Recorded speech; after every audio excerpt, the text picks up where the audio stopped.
எனக்குள் நான்.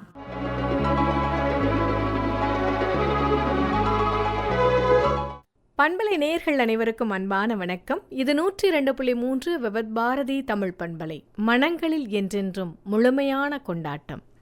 அதே கொண்டாட்டத்தோடு இணைகிறோம் நேர்களே காற்றலைகளில். இது எனக்குள் நான், தன்னை தனக்குள் தேடும் தருணமாய்.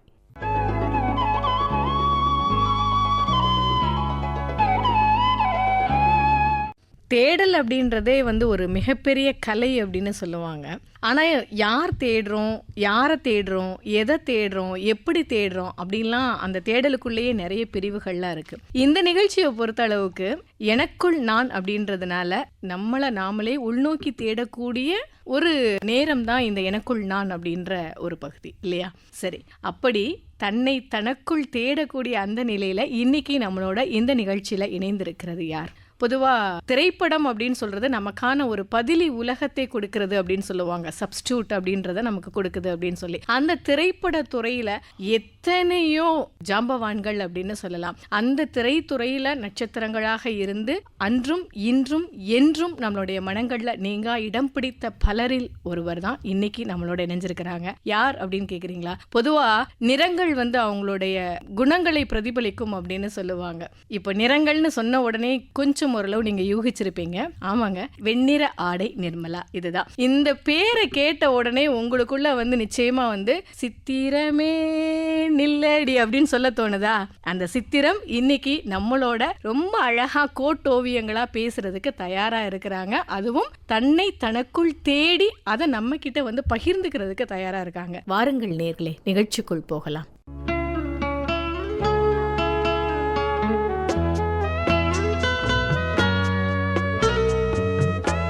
நிலையத்தார் சார்பா அன்பான வணக்கமும் வரவேற்பும்மா உங்களுக்கு. வணக்கம்மா. இந்த தலைப்பே எனக்கு ரொம்ப பிடிச்சிருக்கு. ஏன்னாக்கா ஆன்மீகத்துல முதல்ல சொல்லது உனக்குள் தேடு, நீ யாருன்னு தெரிஞ்சுக்கோ அப்படின்னு சொல்லுவாங்க. அந்த மாதிரியான ஒரு தலைப்பை கொடுத்துருக்கீங்க. நான் ரொம்ப இன்ட்ரெஸ்டிங்கோட தான் இந்த நிகழ்ச்சியில் கலந்துக்கிறேன். இந்த நிகழ்ச்சியில் கலந்துக்கிறதுல நான் ரொம்ப சந்தோஷப்படுறேன். எனக்கு ரொம்ப பெருமையாகவும் இருக்குது. எனக்குள் நான் யார், என்ன அதுங்கிறது நானே தெரிஞ்சுக்கிறதுக்கு ஒரு சந்தர்ப்பம் கொடுத்துருக்கீங்க. ரொம்ப நன்றி. கண்டிப்பாமா. மனத்தை அறிய நினைத்தால் அடங்கும்னு சொல்லுவாங்க. அறிஞ்சிக்க நினைச்சோம் அப்படின்னு சொன்னா அது அடங்கிரும் அப்படின்னு சொல்லுவாங்க. ஏன்னா அடக்க நினைத்தால் அலையும், ஆனா அறிய நினைத்தால் அது அடங்கும் அப்படிங்கிறது. அந்த மாதிரி தான் மனத்தை அறியக்கூடிய ஒரு நிகழ்ச்சி தான் இது.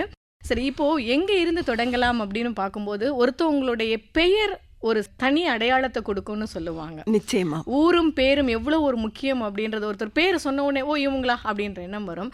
அந்த வகையில உங்களுடைய இந்த திரைத்துறை பயணத்துல சாந்தி நிர்மலாவா மாறினது எப்போ இருந்துமா? அது ஒரே வார்த்தையில நான் பதில் சொல்லிட முடியாது, இல்ல ஒரு வாக்கியத்திலையும் பதில் சொல்ல முடியாது. அது ஒரு பெரிய ஒரு டிராவல். நான் முதல்ல பிறந்தது ரொம்ப ஆத்தன்டிக், அதாவது ஆன்மீகத்துல ரொம்ப ஈடுபாடுள்ள ஒரு குடும்பம். அந்த குடும்பத்தின் பெயரே அரண்மனை. அந்த அரண்மனை குடும்பம்.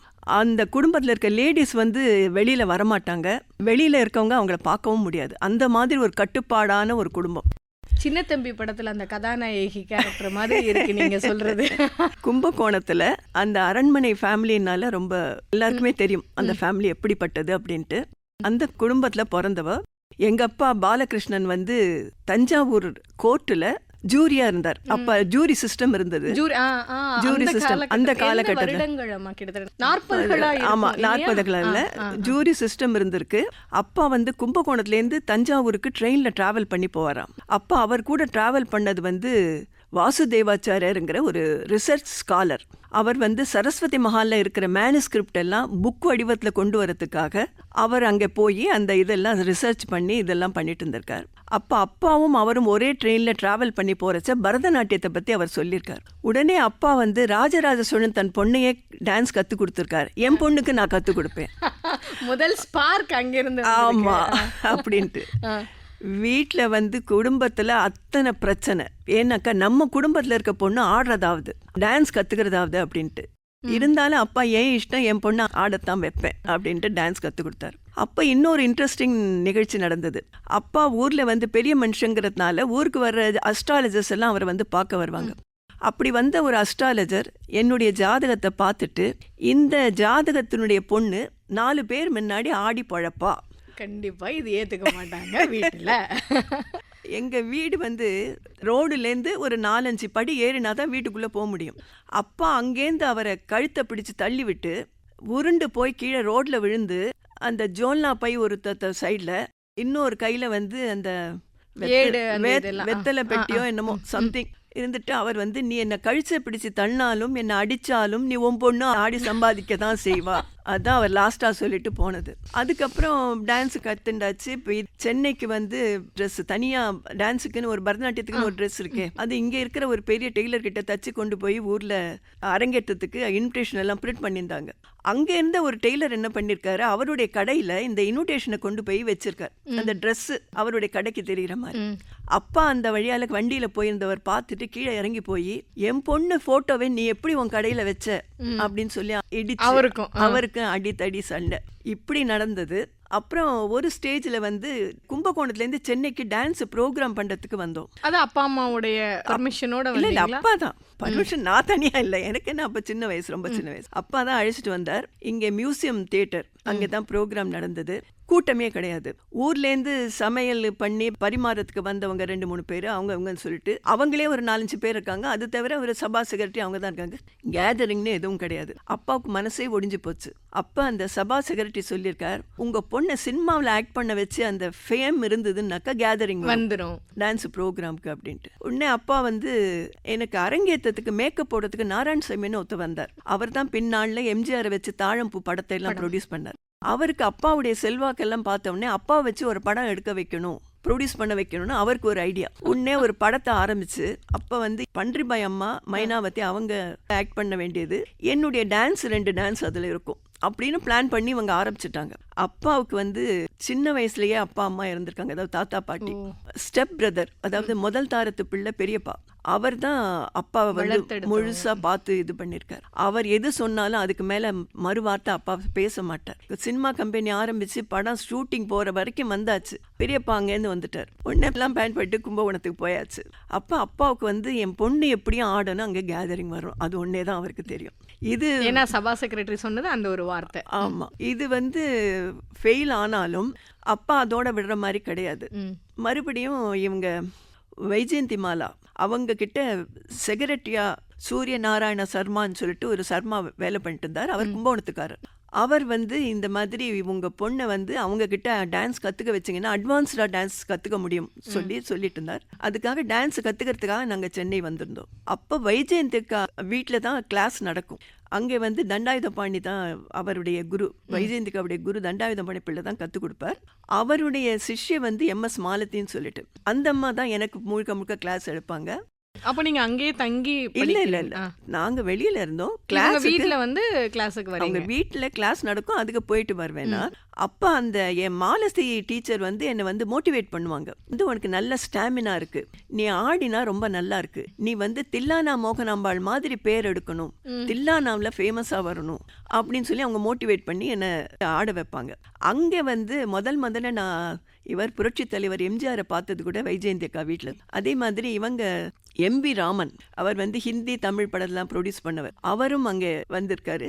அவர் தான் முதல்ல என்னை வந்து ஜுவாலாங்கிற ஒரு ஹிந்தி படத்தில் நடிக்கணும், டான்ஸ் பண்ணணும் அப்படின்னு சொல்லிட்டு போய் நானும் இவங்க விஜயலட்சுமி நாங்க 2 பேரும் டான்ஸ் பண்ணி ஷூட் பண்ணோம். அதுதான் ஃபர்ஸ்ட் முதல் முறையா உங்களுடைய சினிமா ஃபோக்கஸ் அது. எப்படி இருந்தது ஃபர்ஸ்ட் டைம்? ஏன்னா இந்த மாதிரி வெளியில வர்றதுக்கே யோசிச்ச ஒரு குடும்பம் அப்படின்னு சொல்லவே வேண்டாம். எனக்கு வந்து யாராவது ஏதாவது கேட்டாக்கா எனக்கு பதில் சொல்ல கூட தெரியாது. நான் உடனே அம்மாவையோ அப்பாவையோ பார்ப்பேன், அவங்க தான் பதில் சொல்லுவாங்க, எனக்கு பதில் சொல்ல கூட தெரியாது. எந்த வயசுலமா அந்த ஹிந்தி படத்துக்கு போனீங்க? 11 வயசு 12 வயசு இருக்கும். 12 வயசுல? ஆமா, 11-12 வயசு இருக்கும். இவங்க வந்து கோபிகையா பண்ணாங்க டான்ஸ், விஜயலட்சுமி. நான் வந்து கிருஷ்ணரா பண்ணேன். அது இது பண்ணேன். அப்ப இந்த இது நடந்துட்டு இருக்கவே ஸ்ரீதர் சார் புதுமுகங்களை வச்சு படம் எடுக்கிறார் அப்படின்னு சொல்லிட்டு அவர் தேடுறாரு புதுமுகத்தை, நீங்க பண்ணணும் அப்படின்னு சொல்லிட்டு அப்பாவை வந்து அப்ரோச் பண்ணி இதை பண்ணாங்க. காதலிக்க நேரமில்லை. அதில் தான் முதல்ல நடிக்கிறதுக்காக ஸ்ரீதர் சார் வந்து என்னை புக் பண்ணி, நான் அதில் வந்து நான் எம்எஸ் மாலதி, அதாவது மாலதிங்கன்னு அப்போ ஒரு ஆர்டிஸ்ட், அவங்க டான்ஸ் எல்லாம் பண்ணாங்க. பின்னால கோரியோகிராஃபரா இருந்தாங்களா இல்லனா? இல்ல எம்எஸ் இவங்க தண்டபாணி பிள்ளையுடைய சிஷ்யை மாலதி மாலதி வந்து டீச்சர். உங்க டீச்சர். இது மாலதிங்கிறது வந்து டான்ஸ் அப்போ பண்ணிட்டு இருந்தாங்க. அவங்க வந்து இந்த காதலிக்க நேர்மல்லை படம் ஷூட்டிங்ல ஒரு ரதி மன்மதா டான்ஸ் ஒன்று ஷூட் பண்ணாங்க. அதுல நானும் அவங்களும் டான்ஸ் பண்ணோம். ஓ சரி. ஷூட்டிங் அவ்வளோதான். அதுக்கப்புறம் அவங்க வந்து மேரேஜ் பண்ணிட்டு அவங்க செட்டில் ஆயிட்டாங்க. அவங்க அப்புறம் சினிமா பக்கம் வரல. எனக்கு வந்து அந்த ஸ்ரீதர் சார் வந்து இந்த பாட்டு, இந்த ரதி மன்மதா டான்ஸ் முடிஞ்சதுக்கு அப்புறம் அனுபவம் புதுமை சாங் ஷூட் பண்ண ஆரம்பித்தார்.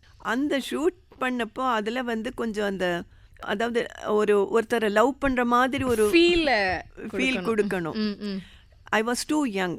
எனக்கு அதுவும் இல்லாமல் வீட்டுக்குள்ளேயே வளர்ந்தவோ, அதுவும் புக்ஸ் எல்லாம் படிக்க முடியாது. ரொம்ப திருட்டுத்தனமாக அக்கா தான் எனக்கு வந்து இதெல்லாம் ஹெல்ப் பண்ணுவாங்க. என்னுடைய அக்கா சாந்தாக்கா, அவங்க வாங்கி கொடுப்பாங்க. பெட்டுக்கு அடியில் ஒளிச்சு வச்சு தான் படிச்சிருக்கேன். எனக்கு வந்து அவ்வளோ எக்ஸ்போஷர் கிடையாது. அதனால என்னால் எது பண்ண முடியாது. சரி, இன்னும் கொஞ்சம் நாள் போகட்டும், நான் யூட்டிலைஸ் பண்ணிக்கிறேன்னு சொல்லி ஸ்ரீதர் சார் வந்து அடுத்த படத்தில் வெந்நீர் ஆடையில் என்னை யூட்டிலைஸ் பண்ணிட்டார். அப்போ அந்த வெந்நீர் ஆடையின் போது கூட எனக்கு வந்து யாராவது ஏதாவது கேட்டாங்கன்னா பதில் சொல்ல தெரியாது. அந்த பதில் சொல்ற அளவுக்கு நான் கத்துட்டேன் 1 or 2 ஃபிலிம்ஸ் முடிஞ்சதுக்கு அப்புறம் தான். ஆனா அப்படிலாம் தெரியவே இல்லையே நாங்க பார்க்கும்போது. அது டைரக்டருடைய இது. அது உண்மை. அதுதான் டைரக்டர் அப்படின்றதே வந்து இயக்குனர்னா சரியான திசையை காட்டுபவர் அப்படின்னு சொல்லுவாங்க. அது எப்படியோ என்னமோ சொல்லி இது பண்ணி அதில் வந்து அப்புறம் வந்து இவங்க கூட கேட்பாங்க. இந்த சித்திரமே நில்லடி சாங்ல வந்து பிளிங்க் பிளிங்க் நல்லா இருக்கும். கண்ணு பிளிங்க் பண்ணுவீங்க ஒண்ணுமே தெரியாம. ஆனா கொஞ்சம் செக்ஸியாகனா ஃபேஸ்ல எக்ஸ்பிரஷன் இருக்குமா, அது எப்படி காட்டுனீங்க, அது எப்படி காட்டுனேன்னு இல்ல. அதுதான் அனுபவம் புதுமையில வராத ஒரு ஃபீல் அடுத்து இந்த சித்திரமே நில்லடியில எப்படி வந்தது அது எனக்கு தெரியல. ஆனா அது டைரக்டருடைய இதுதான் சொல்லணும். ஓகே. இதுதான் என்னுடைய சாந்தி நிர்மலா மாறின ஒரு இடம் இல்லையா? ஒரு பெரிய டேர்னிங் பாயிண்ட்டை வந்து நீங்கள் உங்கள் ஃபேமிலியில இருந்து எடுத்துருக்கிறீங்க. அப்படி இருந்த ஒரு ஃபேமிலி வெளியில் யாருமே பார்த்ததில்லை அப்படின்னு சொல்லி என்ன சொல்ல முடியாது. அப்பா தான் எனக்காக வேண்டி வீட்டில் வந்து அப்பாவுடைய ஓன் சிஸ்டர்ஸு, பெரியப்பாவுடைய பிள்ளை, அதாவது என்னுடைய பிரதர், அவங்கெல்லாம் வந்தாக்கா அப்பா சொன்ன நீ ஆடிடுறதா, நீ ஆடாத. அப்பா வந்து அப்பா என்ன செய்ய முடியும், நம்ம குடும்பத்துக்கு இதெல்லாம் நல்லதில்லை, இது கூடவே கூடாது அப்படின்லாம் எனக்கு சொல்லுவாங்க. அப்படி சொல்கிறாங்கங்கிறது தெரிஞ்ச உடனே அப்பா என்ன பண்ணிட்டாரு, எந்த ரிலேட்டிவ்ஸும் வீட்டுக்கு வர வேண்டாம். யார் வந்தாலும் அந்த வீட்டில் வந்து முதல்ல அப்பாவை பார்த்துட்டு அப்புறம் தான் உள்ளே போக முடியும். பின்கட்டில் தான் அம்மா நாங்கள்லாம் இருப்போம், லேடிஸ் எல்லாம் இருப்போம். அப்பா வந்து எங்கள் அம்மாவை வந்து வெளியில் போயிட்டா கல்யாணத்துக்கெல்லாம் கூப்பிட வந்தாங்கன்னாக்கா என்கிட்டே கொடுத்துட்டு போயிடுங்க, நான் சொல்லிடுறேன். யாரையுமே உள்ளே விட மாட்டார், யாரையுமே பார்க்க விட மாட்டார். அதுவும் இன்னொரு இன்சிடென்ட் நடக்கும். பெரியப்பா வீட்டில் வந்து ஏதாவது வெளியில் போகிறாங்க, இல்லை கோவிலுக்கு போகிறாங்கன்னாக்கா கூப்பிட்டு அனுப்பிச்சிருப்பாங்க, இந்த மாதிரி குழந்தைய அனுப்புங்க, நாங்கள் எங்கள் கூட அழைச்சிட்டு போகிறோன்னு. உடனே அப்பா அதனால் என்ன அனுப்புகிறேன் அப்படின்னு சொல்லிடுவார். எனக்கு ஒரே இதுவாக இருக்கும், நம்ம வந்து வெளியில் போகிறோம், வெளியில் போனால் போகிறோம் அப்படின்னு ஒரு இது போகிறோன்னு ரொம்ப இது ஹோப்ஃபுல்லாக இருப்பேன். மறுநாள் காத்தால உடனே சொல்லி அனுப்பிச்சிடுவார், குழந்தைக்கு என்னமோ தெரியல ஒரே ஜரமா இருக்கு வரல அப்படின்ட்டு. அதோட அந்த இதெல்லாம் ஆசையும் போச்சு. ஆனா அன்னைக்கு நீங்க அந்த ஆசையை அப்பாவுடைய சொல்ல கேட்டு கட்டுப்படுத்தினது உங்களுக்கு எந்த வகையில அவங்க கன்வின்ஸ் பண்ணாம இருந்திருக்காங்க இல்லையா? ஆமா, இல்லைன்னா அவங்க மனசை மாத்தி இருக்க கூடும். நிச்சயமா அது அதே மாதிரி வந்து அப்பா சொன்ன இதுக்கு வந்து எதுவோ சொல்றார், நம்ம செய்வோம் அப்படின்னு தான் நான் வந்து எதுலேயுமே நான் என்னுடைய மனசை மாற்றிக்கல. அந்த டான்ஸு பண்ணணும், அவருக்கு வந்து முக்கியமாக டான்ஸு தான், அப்புறம்தான் ஆக்டிங் இதெல்லாம். அதே மாதிரி நான் இது ஷூட்டிங் அட்டன் பண்ணப்போ கூட ரொம்ப பிஸியாக ஒர்க் பண்ணப்போ கூட எவ்ரி சாட்டர்டே சண்டே ஏதோ ஒரு ஊரில் டான்ஸ் ப்ரோக்ராம் இருக்கும், ட்ராவலிங் பண்ணி ப்ரோக்ராம் பண்ணியிருக்கேன். எனக்கு first I have given first preference for dance. அப்போது நீங்கள் வந்து இந்த டான்ஸுக்கு இந்த அளவுக்கு நீங்களும் அப்பாவும் முக்கியத்துவம் கொடுத்துருக்கீங்க. ஆனால் சினிமா இது வந்து ஏதோ ஒரு நீங்கள் விருப்பப்பட்டோ படாமலோ ஒரு சூழலில் வந்து நீங்கள் இதுக்குள்ளே வந்துட்டீங்க. என்னைக்காவது வந்து நாம் இதுக்கு வராமல் டான்ஸை வந்து இன்னும் கொஞ்சம் நல்லா டெவலப் பண்ணியிருக்கலாமோ அப்படின்னு நினச்சிருக்கீங்களா? இல்லை சினிமாவும் இட்ஸ் ஓகே அப்படின்னு ஃபீல் ஆமா, பண்ணியிருக்கீங்களா? சினிமாவினுடைய அந்த நேம் அண்ட் ஃபேம் இருந்ததுனால தான் குட். என்னுடைய டான்ஸ் வந்து நான் சக்ஸஸ்ஃபுல்லாக பண்ண முடிஞ்சது. நூக் அண்ட் கார்னர் எங்கெங்க இல்லாம போய் டான்ஸ் பண்ணியிருக்கேன். கேரளா என்னக்கா என்னுடைய செகண்ட் ஃபிலிம் வந்து வெரி செகண்ட் ஃபிலிம் காட்டு துளசிங்கிற மலையாள ஃபிலிம். மலையாளம். அது சூப்பர் ஹிட்டான ஃபிலிம். அந்த இது வச்சு எஜுகேஷனல் இன்ஸ்டிடியூஷனில் வந்து இந்த ஃபண்ட் ரைசிங் இந்த மாதிரி எனி ப்ரோக்ராம் டான்ஸ் ப்ரோக்ராம் நிறைய ப்ரோக்ராம் பண்ணியிருக்கேன். ஓ, இது நடந்தது வந்து இந்த உங்களோட டான்ஸ் ப்ரோக்ராம்க்கு இந்த டிக்கெட் கலெக்டிங் மாதிரி நீங்க சொல்றது. Okay, okay. அந்த காலேஜில் கலெக்ட் பண்ணி அவங்க ஃபண்ட் ரைஸ் பண்ணி அவங்க இதுக்கு யூஸ் பண்ணிப்பாங்க. ஓகே. பில்டிங் இதுக்காகவும் கன்ஸ்ட்ரக்ஷனுக்காகவும் இதுவும் யூஸ் பண்ணி இந்த மாதிரி நிறைய பண்ணியிருக்கேன். அது வந்து இந்த டான்ஸ் நேம் அண்ட் ஃபேம் இருந்தது, இது சினிமாவுடைய சினிமா நேம் ஃபேம் இருந்ததுனால தான் அது என்னால் பண்ண முடிஞ்சது. அப்போ ஒருபோதும் நீங்க வந்து சினிமாக்கு ஏன் வந்தேன் அப்படின்னு நீங்க நினைச்சது இல்ல? இல்லை, ஏன் வந்ததுன்னு நினச்சதில்ல. ஆனால் இது எதுக்கு நம்ம எல்லாரும் வந்து இந்த ரிலேட்டிவ்ஸ் எல்லாம் சொல்லியிருந்தாங்க இல்லையா, எதுக்காக நீ நடிக்கணும், நம்ம குடும்பத்தில் யாராவது நடிக்கிறாங்களா, யாராவது ஆடுறாங்களா, நீ எதுக்காக செய்கிற, எதுக்காக நம்ம செய்கிறோம், அப்பா ஏன் நம்ம செய்ய வைக்கிறார் அப்படின்னு நினச்சது உண்டு. அப்புறம் வந்து எனக்கு ரொம்ப ஆனா அப்பா கிட்ட நீங்க அதை சொன்னது இல்ல? ஐயோ வாயை திறக்க முடியாது. அவர் வாயால் எல்லாம் பேச மாட்டார். ஒன்று வாக்கிங் ஸ்டிக்கு, என்னன்னாக்கா பெல்ட். என்ன இப்படி சொல்றீங்க? ஆமா, மில்ட் டிசிப்ளின். அவர் சொன்னதை செய்யணும். அதுக்கு என்னுடைய அண்ணாக்கள்லாம் வந்து ஒரு சமயத்தில் பாடியிலெல்லாம் அப்படியே பிளட் வந்திருக்கு. அவங்க வந்து இதுக்கு போலீஸ் ஸ்டேஷனுக்கு போவேன்னு கிளம்பியிருக்காங்க. அவ்வளோ ஸ்ட்ரிக்ட். ஆனா அந்த ஸ்ட்ரிக்ட்டுக்குள்ள உங்ககிட்ட இருக்கிற திறமையை வெளியில கொண்டுட்டு வரணும் அப்படின்றதுலயும் அவங்க உறுதியா இருந்திருக்காங்க. நம்ம அந்த பார்ட்ஸையும் பார்க்கணும் இல்லையா? நிச்சயமா. கண்டிப்பா. அது இன்னொரு இது என்னன்னா, என்னுடைய சிஸ்டர் வந்து பெரிய சிஸ்டர், அதாவது ஃபர்ஸ்ட் சிஸ்டர், நான் லாஸ்ட், நடுப்புற 3 அண்ணா. நாங்க 5 பேர். ஃபர்ஸ்ட் அக்கா, அப்புறம் 3 அண்ணா, கடைசி நான். ஸ்டார்டிங் அண்ட் எண்டிங் பொண்ணு. அக்கா வந்து படிக்க வைக்கணும்னு சொல்லிட்டு அக்காவை ரொம்ப ட்ரை பண்ணியிருக்கார். அது அவங்க வந்து ஏதோ ஒரு நாள் சரியா அவங்க வந்து இது பண்ணல, ஏதோ ஹோம்ஒர்க் பண்ணலையா, மெமரைஸ் பண்ணலையா, என்னவோ உன்னை கல்யாணம் பண்ணி கொடுப்பேன்னு சொல்லிட்டு 10 வயசுல கல்யாணம் பண்ணி கொடுத்துருக்காரு. அப்ப அந்த சாரதா சிஸ்டம் வந்து இவங்கெல்லாம் வந்திருக்காங்க பண்றதுக்கு, அவங்களையும் சமாதானப்படுத்தி இது பண்ணிட்டு அவர் சீக்கிரட்டா கல்யாணம் பண்ணி இது பண்ணிருக்காரு. நான் ஏதாவது டான்ஸ் பண்ணல இல்லைன்னாக்கா ஆக்ட் பண்ணலன்னு ஏதாவது சொன்னா, உங்க அக்கா மாதிரியே உன்னை கல்யாணம் பண்ணி கொடுத்துருவேன். ஐயோ கல்யாணமா வேண்டாம், அதுக்கு நான் ஆடிடுறேன். இப்படிதான் நான். பரவாயில்ல, அதாவது விரும்பியோ விரும்பாமலோ நீங்க அப்பாவுக்கு பயந்தோ தெரியாது, ஆனா ரசிகர்களுக்கு ஒரு மிகப்பெரிய விருந்து கொடுக்கக்கூடிய ஒரு கொடுப்பினை அப்பா மூலமா இந்த சமுதாயத்துக்கு கிடைச்சிருக்குன்னு நான் நினைக்கிறேன். அது நாட்டியம் சார்ந்தும் சரி, உங்களுடைய நடிப்பு சார்ந்தும் சரி, ஒரு நடிகையாகவும் நீங்க ஒரு சரியான நிலைப்பாட்டோட இன்னைக்கு வரைக்கும் போயிட்டு இருக்கீங்க. அதே மாதிரி நாட்டியத்துறையிலும் நீங்க அப்படி இருக்கீங்க. இது ரெண்டும் வரணும்னா கண்டிப்பா அந்த அப்பாவுடைய அந்த கண்டிப்புக்குள்ள இருக்கிற அந்த அன்பு, உங்க மேல இருக்கக்கூடிய அக்கறை. நிச்சயமா. அது வந்து எனக்கு புரிய வச்சது வந்து என் கூட ஒர்க் பண்ண சீனியர் ஆர்டிஸ்ட் எம்ஜிஆர் சார். அவர் வந்து பல விதங்களில் ஒரு நல்ல தலைவனா, ஒரு வழிகாட்டியா, ஒரு நல்வழிப்படுத்தும் ஒரு ஆசானா, இந்த மாதிரி தான் இருந்திருக்கார். எனக்கு வந்து 11 ரகசிய போலீஸ் 115 ஷூட்டிங் நினைக்கிறேன். அந்த ஷூட்டிங்கில் என்கிட்ட பேசிட்டு இருந்தார். பேசினப்போ இந்த மாதிரி ஏதோ ஆக்சிடென்டெல்லாம் நான் நடிக்க வந்துட்டேன் அப்படிங்கிறது சொன்னப்போ, நீ இஷ்டப்பட்டோ இஷ்டப்படலையோ ஆக்ட் பண்ணுறதுக்குன்னு வந்துட்டேன். எந்த வேலை செஞ்சாலும் அதில் முழு மனசை வச்சு இன்வால்மெண்ட்டோட செய்யணும். அதுதான் உன்னை வந்து முன்னேற்ற பாதையில் எடுத்து செல்லும். அதே தான் இவரும் சொன்னார். சிவாஜி சாரும் அதே தான் சொன்னார். லக்ஷ்மி கல்யாணம் என்னுடைய அதிர்ஷ்டம், உங்களுடைய 3வது படம். என்னுடைய அதிர்ஷ்டம். அது என்ன பெரிய அதுதான் சொல்றேன். வேலை. நீங்க ஒரு சந்தர்ப்ப சூழல்ல ஆக்சிடென்டலா வந்தேன்னு நீங்க சொல்றீங்க, ஆனா எத்தனை பேர் வந்து இப்படி பெரிய நடிகர்களோட நடிக்கக்கூடிய வாய்ப்பு கிடைக்காதான்னு வருஷ காலமா காத்திருக்காங்க. நிச்சயமா. என்னுடைய ஃபர்ஸ்ட் ஃபிலிம் வந்து காட்டு துளசிங்கிற மலையாள ஃபிலிம். அதில் சத்யனுங்கிற வந்து நம்முடைய தமிழ்நாட்டில் சிவாஜி மாதிரி அங்கே சத்யன் அவரும் ஆக்டிங்கில் நிறைய ஹெல்ப் பண்ணியிருக்கார், எப்படி ஆக்ட் பண்ணணுங்கிறது. அதே சமயத்தில் இந்த இன்வால்மெண்ட்டோட வேலை செய்யணும். அப்பதான் சரி, ஓ நம்ம செய்யறத ஒழுங்கா செய்யணும் செய்றோம். ம், ம், ம். அப்படின்னு அதுல மனசு வச்சு செய்ய ஆரம்பிச்சது அதுக்கப்புறம் தான். ஓகே. அது வரைக்கும் ஏதோ சொல்றாங்க, செய்யறேன், நடிக்கிறேன், அப்படிதான் பண்ணிட்டு இருந்தேன். ம், ம், ம். அப்போ இந்த ஈடுபாடும் ஒரு அர்ப்பணிப்பு உணர்வும் வந்து கண்டிப்பா இருந்துச்சு அப்படின்னு சொன்னா எந்த ஒரு ஃபீல்டா இருந்தாலும் அது சக்சஸ் தான் இல்லையா? நிச்சயமா, நிச்சயமா. சரி, இப்போ நீங்க சொன்னீங்க மிகப்பெரிய ஆளுமைகளோட எல்லாம் நடிக்கக்கூடிய வாய்ப்பு உங்களுக்கு கிடைச்சிருக்குது. அப்படி நீங்க யார நீங்க வந்து ரொம்ப வியப்பா பார்த்திருக்கீங்க? அது வந்து என்னுடைய குரு வைஜெயந்திமாலா பாலி தான். அவங்கள வந்து சென்னைக்கு நான் புதுசாக வந்து முதல்ல பார்த்த ஆர்டிஸ்ட்டு வைஜெயந்தி அக்கா. அவங்க என் குரு. அவங்களுடைய படம் வந்து மதுமதி. அப்போ அந்த காலகட்டத்தில் நான் பார்த்தேன். அதில் இந்த கதை, அந்த கேரக்டர், அப்புறம் வைஜெயந்திக்கா என்னை வந்து பார்த்த உடனேயே வந்து ஒரு தனி ஸ்பெஷல் சிரிப்பு, ஒரு இதோட பாசத்தோட என்கிட்ட இது பண்ணுவாங்க. சாந்துன்னு கூப்பிடுவாங்க. என்னோட சாந்தி இல்லையா, சாந்துன்னு கூப்பிட்டு அவங்க ஷூட்டிங் கிளம்பிட்டு இருப்பாங்க. நான் கிளாஸ்ல இருக்கிறத பார்த்த உடனே வந்து எனக்கு சொல்லி கொடுப்பாங்க. ஏன்னாக்கா அவங்க கூட டான்ஸ் பர்ஃபார்மன்ஸ் பண்ணியிருக்கேன் நான். ஓ, டான்ஸ் பர்ஃபார்மன்ஸ் என்னன்னா, நான் குறத்தில வந்து 4-5 குறத்திகளில் நானும் ஒரு நீங்களும் குறத்தியா, ஒருத்தர். ஒரு ஓ, குரூப் டான்ஸ் மாதிரி. ஸ்டூடெண்ட்ஸ், அவங்க ஸ்டூடெண்ட்ஸ் எல்லாம் ஆடுவாங்க, அதில் நானும் ஆடுவேன். நான் டான்ஸ் கத்துக்கிற என்னுடைய ஸ்டைல் வந்து ரொம்ப ஸ்டிஃபா இருக்கும் உடம்பு. ஆனா இந்த குறத்திங்கிறது வந்து ஃப்ளெக்சிபிளா இருக்கணும். இதை வந்து வைஜெயந்திக்கா தான் எனக்கு கத்து கொடுத்து பண்ண வச்சாங்க.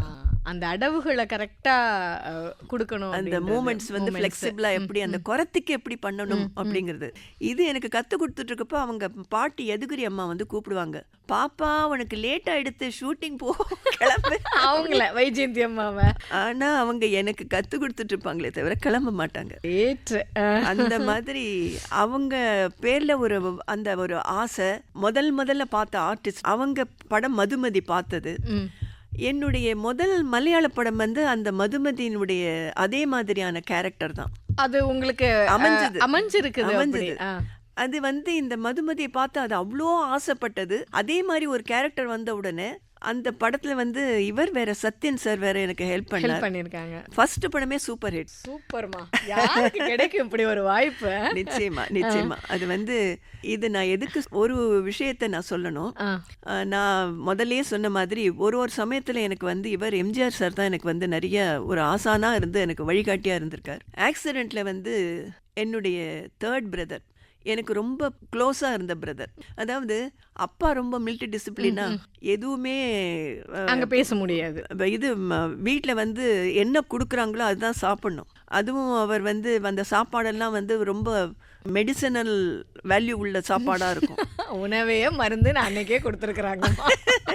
எனக்கு வந்து ஒரு சின்ன சின்ன ஆசைகள், கடலை உருண்டை, அப்புறம் வந்து கமார்கட்டுன்னு ஒண்ணு ஆமா ஆமா இப்போ இந்த ட்ரெயின்ல எல்லாம் விக்கிறாங்கம்மா, அது குட்டி குட்டியா, எனக்கும் பிடிக்கும். இந்த மாதிரி விஷயங்கள்லாம் எனக்கு ரொம்ப பிடிக்கும். அது இந்த 3வது அண்ணா இருக்காரு, அவர் வெளியில இருந்து அதை வாங்கி தன்னுடைய டிராயர் பாக்கெட்ல வச்சு கொண்டு வந்து எனக்கு சத்தப்படாம கொடுப்பார். அந்த மாதிரி ஒரு எப்பவுமே ஒரு பிரதர்னாக்கா ஒரு இது ஒரு சாஃப்ட் கார்னரோட ஒரு சிஸ்டர் இருப்பாங்கல்ல, அந்த மாதிரி. ஊர்ல சொல்லுவாங்க, தம்பியுடையான் படைக்கஞ்சான், அண்ணனுடையான் அவை கஞ்சான் அப்படின்னு சொல்லுவாங்க. அவர் ரொம்ப க்ளோஸாக இருந்த பிரதர். திடீர்னு வந்து கார் ஆக்சிடெண்ட்டில் அவர் வந்து, நானும் அண்ணாவும் தான் ஒரு கல்யாணம் அட்டன் பண்ணுறதுக்காக போயிருந்தோம். கார் ஆக்சிடெண்ட்டில் என் பக்கத்தில் உட்கார்ந்துருந்தவர் இந்த நிமிஷம் உட்கார்ந்துருக்கார், அடுத்த நிமிஷம் அவர் இல்லை, ஆன் த ஸ்பாட் அவர் போயிட்டார். கடவுளே. அந்த இது வந்து அப்போ எனக்கு மனசே ஒடிஞ்சு போச்சு. எனக்கு இனிமேல் ஆக்டிங் வேண்டாம், டான்ஸ் வேண்டாம், ஒன்றும் வேண்டாம், நான் எதுவும் பண்ண போகிறதில்ல அப்படின்னு சொல்லி. உங்கள் கண்ணெதிரவே 2 பேரும் பக்கத்தில் உட்காந்து, கண்ணு எனக்கு அடிப்பட்டதில் நான் மயக்கமா மயங்கிட்டீங்க. எழுந்து பார்த்தாக்கா அண்ணா இது இல்லை. இது வந்து ஆஸ்பத்திரியில் நான் படுத்திருக்கப்ப இதை வந்து என்னை பார்க்கறதுக்கு எம்ஜிஆர் சார் வந்தார். அப்போ வந்து அவருக்கு யார் சொன்னாங்களோ இல்லை அவரே ஃபீல் பண்ணாரோ தெரியாது. இப்போ உன்னுடைய மன நிலைமை எப்படி இருக்குங்கிறது எனக்கு புரியுது. ஆனால் ஒரே ஒரு விஷயத்தை நீ ஞாபகப்படுத்திக்கோ, உன்னுடைய பக்கத்தில் உட்கார்ந்துருந்த உன்னுடைய அண்ணா இந்த நிமிஷம் இருந்தார், மறு நிமிஷம் அவர் இல்லை. ஆனா அதே கார்ல உட்கார்ந்துருந்த உன்னை நீ நம்புற அந்த ஆண்டவன் முழுசா உன்னை திருப்பி அனுப்பியிருக்கார். எதுக்காக? நீ செய்ய வேண்டிய வேலை ஏதோ பாக்கி இருக்கு.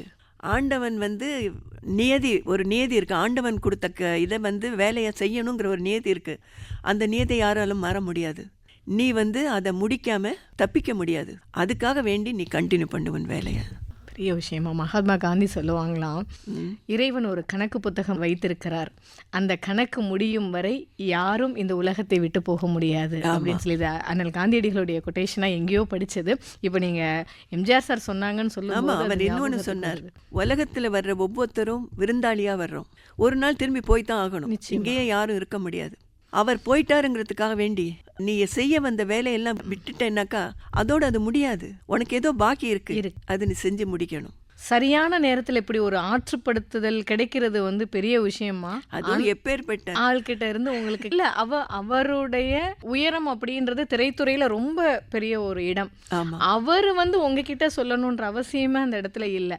அதுவும் அவர் ஒரு கருவியாக இறைவன் உங்களுக்கு அனுப்பியிருக்கிறாரு. நிச்சயமா நிச்சயமா.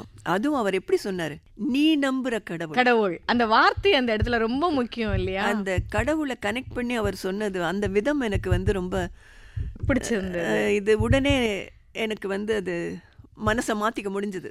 நிச்சயமா. இல்லை, அந்த இடத்துல வந்து ரொம்பவே மனசு உடஞ்சி தான் நம்ம இருப்போம். அது எல்லாருக்கும் வரக்கூடியதான். இனிமேல் எனக்கு வாழ்க்கையில் எதுவுமே இல்லை அப்படின்ற நிலைப்பாட்டில் தான் இருப்போம். ஆனால் அதுலேருந்து மீண்டு வரக்கூடிய ஒரு சக்தி சில பேரோட வார்த்தைகளில் உண்டு. அது உங்களுக்கு அவர் மூலமாக கிடச்சிருக்குது.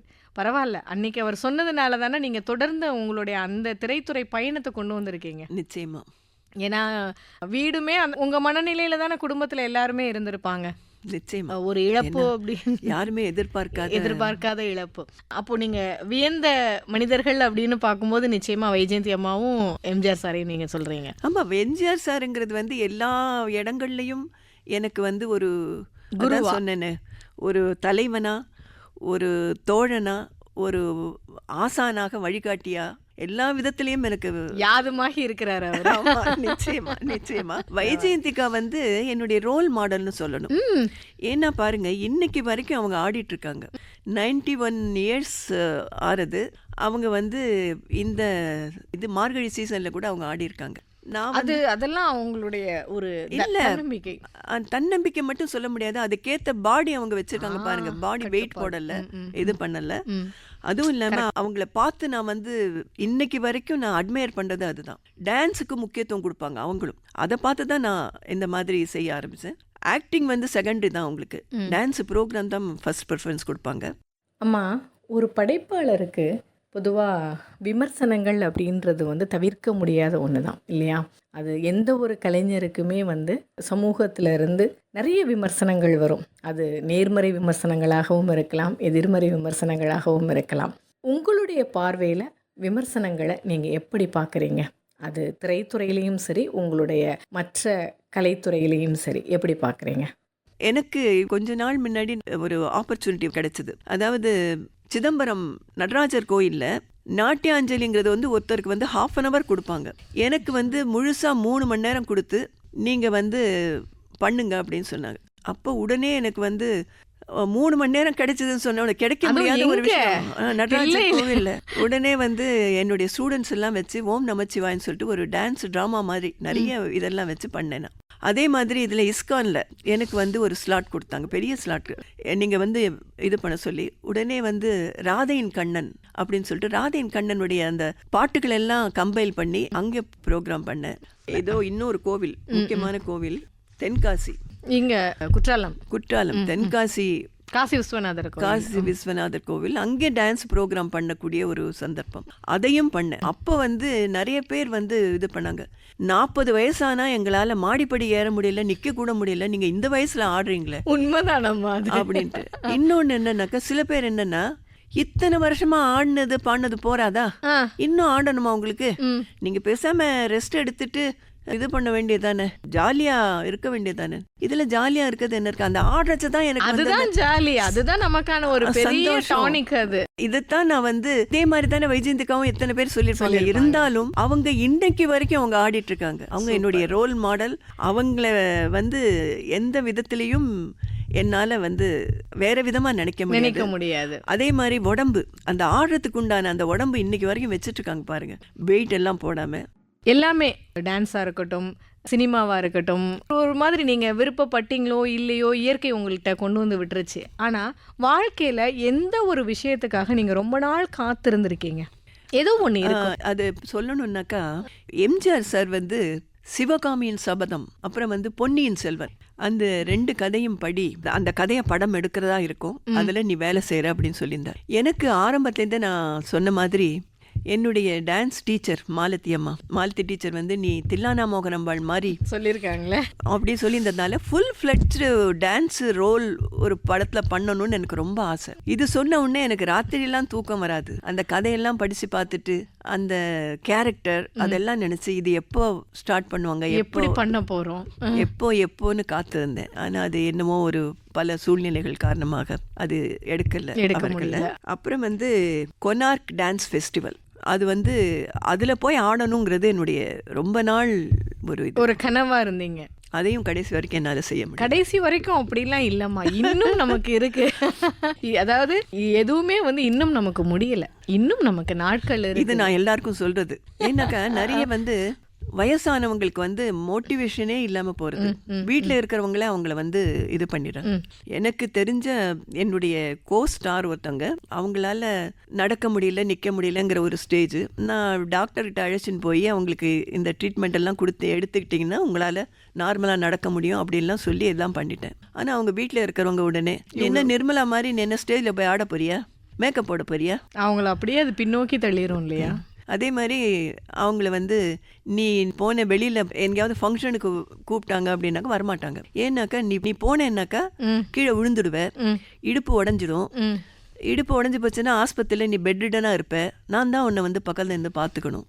இப்படி எல்லாமா சொல்லி ஒரு அவங்களால வெளியில வரவே முடியாது. அப்புறம் அவங்க மனசு எவ்வளவு அப்படி பண்றாங்க. அப்ப அதுக்காக தான் நான் வந்து பாக்குறப்பெல்லாம் இந்த மாதிரி இருக்கவங்கள சொல்லுவேன், யாரும் நமக்கு துணை தேவையில்லை. நமக்கு வந்து இவங்க தான் கூட அழைச்சின்னு போகணும், இவங்க தான் பாத்துக்கணுங்கிறது கிடையாது. நமக்குன்னு ஒரு லைஃப் இருக்கு. கொடுத்துருக்க ஆண்டவன் லைஃபை நம்ம வந்து இருக்கிற மிச்ச சொச்ச நாள்ல வந்து நம்ம இஷ்டத்துக்கு வாழலாமே. ஏன் அதை வீணடிக்கணும்? ஏன் இந்த மாதிரி வீட்டுக்குள்ளேயே உட்கார்ந்துட்டு எப்பவும் ஒரு போன் வச்சுட்டு ஐபேட் வச்சுட்டு அதையே பார்த்துட்டு ஒண்ணுமே வாழ்க்கையவே அதுல உண்டாக்கி அப்படின்னு சொல்லுவேன். அதுதான் இப்ப ஞாபகம் வருது. இல்ல கண்டிப்பாமா, இப்போ நீங்க வந்து எனக்கு அது கிடைக்கல, அந்த காத்திருத்தல் வந்து இன்னமும் உங்களுக்கு தொடர்ந்துகிட்டு இருக்குது. ஆனா சொல்ல முடியாது, யாருக்கு தெரியும், ஏதோ ஒரு கட்டத்துல இப்போ நீங்க தென்காசி போனேன்னு சொன்னீங்க இல்லையா, அது மாதிரி ஒரு கோல்டன் ஆப்பர்ச்சுனிட்டி உங்களுக்கு வர்றதுக்காக காத்திருக்கலாம். நம்புவோமே, நீங்க அங்க போய் நீங்க அங்க இருந்துட்டு உங்களோட ஸ்டூடெண்ட்டையோ இல்ல வேற யாரோ க்ளோஸா இருக்கிறவங்கள வந்து நீங்க மோட்டிவேட் பண்றதுக்காக கூட நீங்க அங்க போகலாம். அந்த இடத்துல ஸ்டேஜில் நிக்கிற ஒரு வாய்ப்பு கிடைக்கும், நம்புவோம். பிரபஞ்சம் எந்த ஒரு அதிசயத்தையும் பண்ணுவேம்மா. நிச்சயமா நிச்சயமா, நீங்க ரொம்ப எனர்ஜெட்டிக்கா இருக்கீங்க.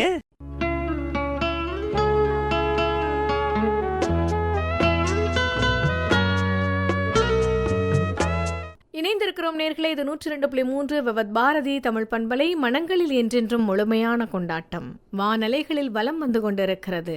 தன்னை தனக்குள் தேடும் தருணமாய் எனக்குள் நான். 1000 மைல் பயணம் ஒற்றை அடியில் இருந்துதான் தொடங்குகிறது என்று சொல்லுவார்கள். அப்படி சுகமாக தொடர்ந்து கொண்டிருக்கும் இந்த வெற்றி பயணத்தின் தொடக்கம் எங்கிருந்து தொடங்கியது என்பதில் ஆரம்பித்து தன்னுடைய கலை பயணத்தின் தனக்குள் தன்னை தேடி தெளிந்த அந்த கேள்வியும் பதிலுமாக நமக்காக பகிர்ந்து கொண்டிருக்கிறார் திரைப்பட நடிகை வெண்ணிற ஆடை நிர்மலா அவர்கள்.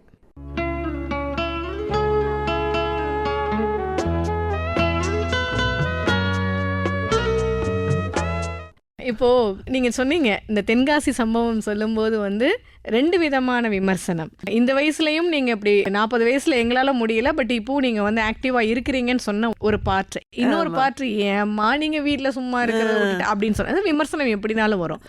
ஆனா சில நேரங்கள்ல வந்து அந்த பாராட்டுதல் அப்படின்றது நமக்கு ஒரு பெரிய எனர்ஜெட்டிக், ரொம்ப பூஸ்டப்பா இருக்கும். நிச்சயமா. ஆனா உங்களை நீங்களே வந்து பாராட்டிக்கக்கூடிய ஒரு தருணமும் இருந்திருக்கும் இல்லையா? சார் கிரேட், இன்னைக்கு சூப்பரா பண்ணிட்டப்பா அப்படின்னு ஒரு நம்ம அப்படி காலரை தூக்கி விட்டுருப்போம், தோள் தட்டியிருப்போம். அப்படி ஏதாவது ஒரு சிச்சுவேஷன்? அது வந்து இப்போ கொஞ்ச நாள் முன்னாடி நான் வந்து ஒரு ஷாப்பிங் போயிருக்கப்போ ஒரு பொண்ணு அவங்க அம்மா வந்திருந்தாங்க. அவங்க பார்த்துட்டு இந்த குழந்தைய உங்களுக்கு ஞாபகம் இருக்கா, பார்த்த ஞாபகம் அப்படின்னாங்க. எனக்கு வந்து அது புரியல. ஏன்னாக்கா அவங்க சொன்னாங்க, இந்த குழந்தை வந்து நீங்க தூர்தர்ஷனில் 5 வருஷம் நடத்தின கொஞ்சம் சலங்கை அப்படிங்கிற டான்ஸ் காம்படிஷனில் 13 வயசுலேயோ என்னமோ அந்த காம்படிஷனில் கலந்துட்டாங்க அப்படின்னு சொன்ன உடனே அந்த பொண்ணு சொன்னா, ரொம்ப தேங்க்ஸ் ஆண்டி, உங்களால தான் எனக்கு வந்து நிறைய தியரி கத்துக்க முடிஞ்சது. ஏன்னாக்கா நீங்க வந்து தியரி சம்பந்தப்பட்ட கொஸ்டின் கேட்பீங்க, நான் அதுல போட்டியில ஜெயிக்கணும்னா எனக்கு தியரி தெரிஞ்சாகணும். அதனால நான் நிறைய தியரி கத்துக்க முடிஞ்சது. அது நீங்க நடத்தின நிகழ்ச்சியா? ஆமா, இதுல தூர்தர்ஷன்ல பொதிகையில ஒரு 5 வருஷம் அது தொடர்ந்து நடந்தது. அது வந்து இந்த குழந்தைகளுக்கு வந்து ஒரு 13 இயர்ஸ் ஒரு ஏஜ் குரூப், அப்புறம் இன்னும் அடுத்த குரூப், அந்த மாதிரி வச்சு நடத்திட்டு இருந்தேன். அந்த சின்ன குழந்தையினுடைய அந்த பாராட்டு, உங்களால தான் என்னால கத்துக்க முடிஞ்சது அப்படின்னு சொல்லும்போது எனக்கு ரொம்ப சந்தோஷமா இருந்தது. பரவாயில்லையே, நம்மால கூட ஏதோ ஒரு விஷயத்த செய்ய முடியுது அப்படின்றது, ஏதோ இன்டைரக்டா அது வந்து ஒரு நல்லது நடந்திருக்கு. ஏன்னா டான்ஸுங்கிறது வந்து வெறும் டான்ஸ் கத்துட்டு பிரயோஜனம் இல்லை, அது வந்து தியரிட்டிக்கலாவும் கத்துண்டாதான் அது லைஃப் லாங்கா கொண்டு போக முடியும். எது செய்யணும், நம்ம என்ன செய்யறோங்கிறது புரிஞ்சு செய்ய முடியும். சும்மா இந்த கையை காலை அசைக்கிறத விட்டுட்டு இது எதுக்காக இந்த கையை அசைக்கிறோம், எதுக்காக இந்த பாவம் செய்யறோம், இது வந்து ஒவ்வொரு அசைவுக்குமே அதுக்கான கிராமர் அதுக்கு வந்து ஒரு லட்சணம், இது வந்து இப்படித்தான் செய்யணும் அப்படிங்கிற ஒரு லட்சணம் இருக்கு. அது வந்து தெரிஞ்சுக்கிறதுக்கு அவங்களுக்கு ஒரு வாய்ப்பு கிடைச்சிருக்கு. அது உங்க மூலமா கிடைச்சிருக்குது. அதுன்னு அந்த ஒரு சின்ன ஒரு குழந்தையினுடைய பாராட்டு எனக்கு ரொம்ப சந்தோஷமா இருந்தது. சூப்பர்மா. அது இன்னைக்கும் நீங்க நினைக்கிறீங்க, அதாவது நீங்க ஹாஸ்பிட்டல்ல இருக்கும்போது எம்ஜிஆர் ஐயா சொன்னதை வந்து நீங்க இப்போ எப்படி சொல்றீங்களோ இத்தனை வருஷம் கழிச்சு, அதே மாதிரி தான் அந்த குழந்தைக்கு உங்களுடைய நீங்க கொடுத்த அந்த ஒரு டிப்ஸ் இருந்திருக்கும் இல்லையா, அதனால அவங்க சொல்லியிருக்கிறாங்க. அப்போ உங்களை நீங்க அப்ரிஷியேட் பண்ணிக்கக்கூடிய ஒரு தருணம் அந்த குழந்தைகிட்ட இருந்து உங்களுக்கு கிடைச்சிருக்கு. நன்றிம்மா. நீங்க எங்களுக்கு வந்து ஒரு நடிகையா தெரியும். ரொம்ப உள்ளார்ந்து பேச ஆரம்பிக்கும் போது உங்களுடைய அந்த நாட்டியம் அப்படின்ற இன்னொரு முகம் வெளியில வருது. ஆமா, இதை தாண்டி வேற ஏதாவது உங்களுக்குள்ள எங்களுக்கு தெரியாத திறமைகள் இருக்கா? நிச்சயமா. எனக்கு வந்து ரொம்ப குழந்தையிலேருந்து வந்து கதை எழுதுறது ரொம்ப பிடிக்கும். ஆனா எனக்கு வாய்ப்பே, நீங்க வந்து கதை புத்தகம் படிக்கிறதுக்கே வாய்ப்பு இல்லை. நீங்களே வெளியில போய் பழக்கமும் கிடையாது, வெளி உலகம் என்னன்னு தெரியவும் தெரியாது. அந்த வயசுல வந்து நோட் புக்ல அப்பப்போ ஒரு பேஜ்ல கதை எழுதியிருப்பேன். ஹீரோயின் வந்து வீட்டை விட்டு ஓடி வெளியில வருவா, ஓடுற ட்ரெயின்ல ஏறுவா, அவ்வளவுதான். அதுக்கப்புறம் மூடி வச்சிருந்தீங்க. அதுக்கப்புறம் என்ன எழுதுறதுன்னு தெரியாது. அந்த ஒரு இன்ட்ரெஸ்ட் லேட்ரான் வந்து நம்ம பார்க்கக்கூடிய ரியல் கேரக்டர்ஸ் அவங்க கிட்ட. இப்போ வந்து நான் ஒரு இது ஷூட்டிங்காக வேண்டிய அவுட்டோர் போயிருக்கேனோ இல்லை வெளியூர் போயிருக்கேன், வெளியில் பண்ணாக்கா அவங்க கிட்ட பேசும்போது அவங்களுடைய கதைகள், அவங்களுடைய லைஃப்பில் என்ன நடந்தது, எப்படி நடந்ததுன்னு இந்த மாதிரி கேட்குறது. அப்புறம் வந்து ரியல் இன்சிடென்ட்ஸ், இதெல்லாம் நம்ம வந்து இதில் நியூஸில் வரும் இல்லையா, ரேர் இன்சிடென்ட்ஸ், இதெல்லாம் வச்சு கதை எழுதுறது. இந்த மாதிரி இது பண்ணி தூர்தர்ஷனுக்காக வேண்டி நான் ப்ரொடியூஸ் பண்ணியிருக்கேன். பொதிகைக்காக வேண்டி புஷ்பாஞ்சலி அப்படிங்கிற ஒரு 13 எபிசோட் உள்ள, அது உங்களுடைய, நான் என்னுடைய கதை, நானே டயலாக் எழுதியிருக்கேன் அது. அப்புறம் வந்து ஹிந்தியில வந்து பேசுமான், அதாவது பேசுமானாக்கா நாக்கு இல்லாதவன், பேசுபான், ஜுபான்னாக்கா நாக்கு, பேசுபான்னாக்கா நாக்கு இல்லாதவன், அதாவது பேச முடியாத குழந்தை. அந்த குழந்தைய பத்தி ஒரு கதை. அப்புறம் ஆராதனா, இதெல்லாம் டிடி பாரதிக்காக வேண்டி ஹிந்தி நீங்க கொடுத்துருக்கீங்க. ஆமா, இதுக்கு இந்த கதை டயலாக் எல்லாமே என்னோடது. பெட்டு கடியில வச்சு அந்த ஒரு கதை புத்தகத்தை படிச்ச இந்த குழந்தையா இப்படி எல்லாம் எழுதியிருக்கிறாங்கன்னு யோசிக்க வேண்டியதுக்கு. அதாவது அந்த இன்ட்ரெஸ்ட் அந்த வீட்டை விட்டு ஓடி போய் ஓடுற ட்ரெயின்ல ஏறுற வரைக்கும் நின்ன ஒரு இது. இங்க இப்போ அந்த ட்ரெயின் வந்து எவ்வளவு தூரம் டிராவல், அதுவும் வந்தே பாரத் மாதிரி டிராவல் ஆயிட்டு இருக்குது. அப்புறம் வந்து திருவரங்கன் ஆண்ட கோதை அப்படிங்கிற ஒரு நாட்டிய நாடகம். அந்த நாட்டிய நாடகம் வந்து என்னுடைய இன்னொரு குரு வந்து கிருஷ்ணவேணி லக்ஷ்மன், அவங்க வந்து கலாட்சேத்ராவினுடைய அழகிய சீதை. அழகிய சீதை, ஆமா. என்ன ஒரு சொல்லாட்சி. இல்ல அதாவது சீதையா அவங்க வருவாங்க. எனக்கு என்னன்னாக்கா டான்ஸ் பண்றச்ச ஒரு பெரிய ஒரு குறை இருந்தது. என்னன்னா, நான் வந்து 3 அண்ணன்களோட பிறந்து வளர்ந்தவோ. அக்கா 10 வயசுலயே கல்யாணமாயி போயிட்டாங்க வீட்டுல வந்து. அதனால நடந்தாலே எங்க அம்மா சொல்லுவாங்க, திங்கு திங்குன்னு நிலம் அதுற மாதிரி நடக்காது, பஞ்சின் மெல்லடியால சீதை நடந்தாங்க, பொண்ணு மாதிரி அழகா நடக்க கத்துக்கோ அப்படின்னு சொல்லுவாங்க. அப்ப இந்த டான்ஸ்ல வந்து கிரேஸ், டான்ஸ் வந்து பேர் வாங்க ஆரம்பிச்சாச்சு. வந்து சில பேர் பக்கத்துல வந்து சொல்லிட்டு போவாங்க, இன்னும் கொஞ்சம் கிரேஸ்ஃபுல்லா ஆடினா நல்லா இருக்கும், கிரேஸ் மட்டும்தான் கொஞ்சம் வந்து குறையுது உங்க டான்ஸ்ல அப்படின்ட்டு. அந்த கிரேஸ் எங்கேருந்து பிடிக்கிறது, எப்படி பிடிக்கிறது அப்படின்ட்டு. அப்ப இந்த இவங்க கிருஷ்ணவேணி லக்ஷ்மன் அவங்க வந்து சீதையா பண்ண அந்த ஃபுல் இது நான் பார்த்துருக்கேன். அந்த சீதையினுடைய அந்த ஒரு ஸ்மைல் இருக்கும், அதுல ஒரு வெக்கம், ஒரு அழகியல். ஆமா. அந்த இது அதுக்காக வேண்டியே நான் என்ன பண்ணுவேன்னாக்கா, அவங்க டான்ஸ் ஃபெஸ்டிவல் வந்து இதுக்கு ஹைதராபாத், பெங்களூர் இந்த மாதிரி ஊர் ஊரா பண்ணுவாங்க. அங்க எல்லாம் போய் என்னுடைய ஷூட்டிங் ஷெட்யூல் இருந்தாலும் கூட அதுக்கு டைம் வச்சு அங்க போய் அவங்கள பார்ப்பேன். என்ன ஒரு ஆர்வமா! அந்த கிரேஸ், அந்த ஸ்மைலு, அந்த இது வரணும்ட்டு. அப்புறம் அவங்க கிட்டே டான்ஸ் கற்றுக்க ஆரம்பிச்சு ஒரு டான்ஸ் ட்ராமானா எப்படி பண்ணணும், அதனுடைய லட்சணம் என்ன, அந்த கிராமர் என்ன, அதெல்லாம் கற்றுண்டு இந்த திருவரங்கநாண்ட கோதை வந்து இவங்களுக்காக வேண்டி நேஷனல் நெட்வொர்க் தூர்தர்ஷனுக்காக டெலிஃபிலிமா இந்த திருவரங்கன் ஆண்ட கோதை நாட்டிய நாடகமா பண்ணப்போ கனெக்டிங் ஆக்ஷன் வரும். இதுக்கு மேல என்ன செய்ய போற, இப்ப எனக்கு வந்து உடனே கண்ணனை பார்த்தாகணும், இந்த மாதிரி கனெக்டிங் ஆக்ஷன் இருக்கும். இதுல வந்து தூர்தர்ஷன்ல என்ன சொன்னாங்க, நீங்க வந்து டான்ஸ்ல ஆக்ஷனா பண்ணீங்கன்னா எல்லாருக்கும் புரியாது, அதை வந்து வேர்ட்ஸ்ல வேணும், டயலாக்கா சொல்லி வச்சு அந்த மாதிரி பண்ணி கொடுங்கன்னு சொன்னாங்க. அதனால அதுக்கு எழுத ஆரம்பிச்சீங்க. டயலாக் எழுதி சூப்பர். இந்த டெலிஃபிலிம் பண்ணினப்போ ஒரு டான்ஸ் டிராமாவுடைய லட்சணம் என்ன, அதாவது கிராமர் என்ன, எப்படி இருக்கணுங்கிறதும் கத்துக்க முடிஞ்சது. ஒரு நேஷனல் நெட்வொர்க் அந்த ஒரு இதுல வந்து இந்த கதைகள்லாம், என்னுடைய கதைகள்லாம் வந்தப்போ எனக்கு ரொம்ப ஒரு மனசு திருப்தி. எப்படி இருந்துச்சுமா? அதாவது கேட்குற எனக்கே வந்து அவ்வளோ ஒரு சந்தோஷமா இருக்குன்றத விட இப்படிலாம் முடியுமா அப்படின்னு நினைக்க தோணுது. நீங்க எப்படி ஃபீல் பண்ணீங்க அந்த டைம்ல? எனக்கு வந்து நீங்க அதுக்காக ரொம்ப பிரயத்தனம் எடுத்து. ஆமா, இந்த ஆராதனாங்கிறது வந்து கிரேட் கம்போசர்ஸ் லைக் வந்து இவர் தியாகராஜர், நாம்தேவ், இந்த மாதிரி மீராபாய், இதெல்லாம் அவங்களுடைய கதைகளை எல்லாம் படித்து தெரிஞ்சுக்கணும். அவங்க எப்படி கீர்த்தனைகளை ரிசர்ச் பண்ணி அவங்களுடைய லைஃப் வந்து டாக்கு டிராமாவா பண்ணிட்டு அவங்களுடைய ஒர்க்கும் வரணும். அதுல என்னென்ன அவங்களுடைய ஹைலைட் பாட்டு அதெல்லாம் எடுத்து இந்த மாதிரி எல்லாம் ஒர்க் பண்றப்போ எனக்கு வந்து ரொம்ப மனசு திருப்தியா இருந்தது. எனக்கு பிடிச்ச ஒரு வேலை செஞ்ச ஒரு சந்தோஷம். இனி ஒரு பெரும் செயல் செய்வோம். ஆமா, அதாவது ஒரு ரூமுக்குள்ள வளர்ந்து இந்த அளவுக்கு செஞ்சேன்னா அது எனக்கே அது எப்படின்னு தெரியாது. அது ஆண்டவன் தான் என்ன செய்ய வச்சான்னு நான் சொல்லணும். நிச்சயமா. அதுவும் அதை நான் ஃபீல் பண்ணிருக்கேன். இவர் எம்ஜிஆர் சார் வந்து பாரதியாருடைய 100ஆண்டு விழா கொண்டாடுறப்போ பாரதியாருடைய ஒர்க்கை வச்சு டான்ஸ் டிராமா தயார் பண்ண சொன்னார். அப்போ வந்து எனக்கு, அதாவது நான் மட்டும் இல்லை, 4-5 பேருக்கு அந்த இது சொல்லியிருந்தார். நான் வந்து அந்த பாரதியாருடைய புக்கை எடுத்து வச்சு பார்த்தப்போ எனக்கு வந்து எல்லாருமே சொன்னது என்னன்னா, அவர் வந்து சுதந்திரத்துக்காக வேண்டிய நிறைய பாட்டு எழுதியிருக்கார், புரட்சி பெண்களுக்காக வேண்டி, புதுமை பெண்களுக்காக அப்படின்னு சொன்னார். இதெல்லாம் எல்லாருமே இதை சொல்றாங்க.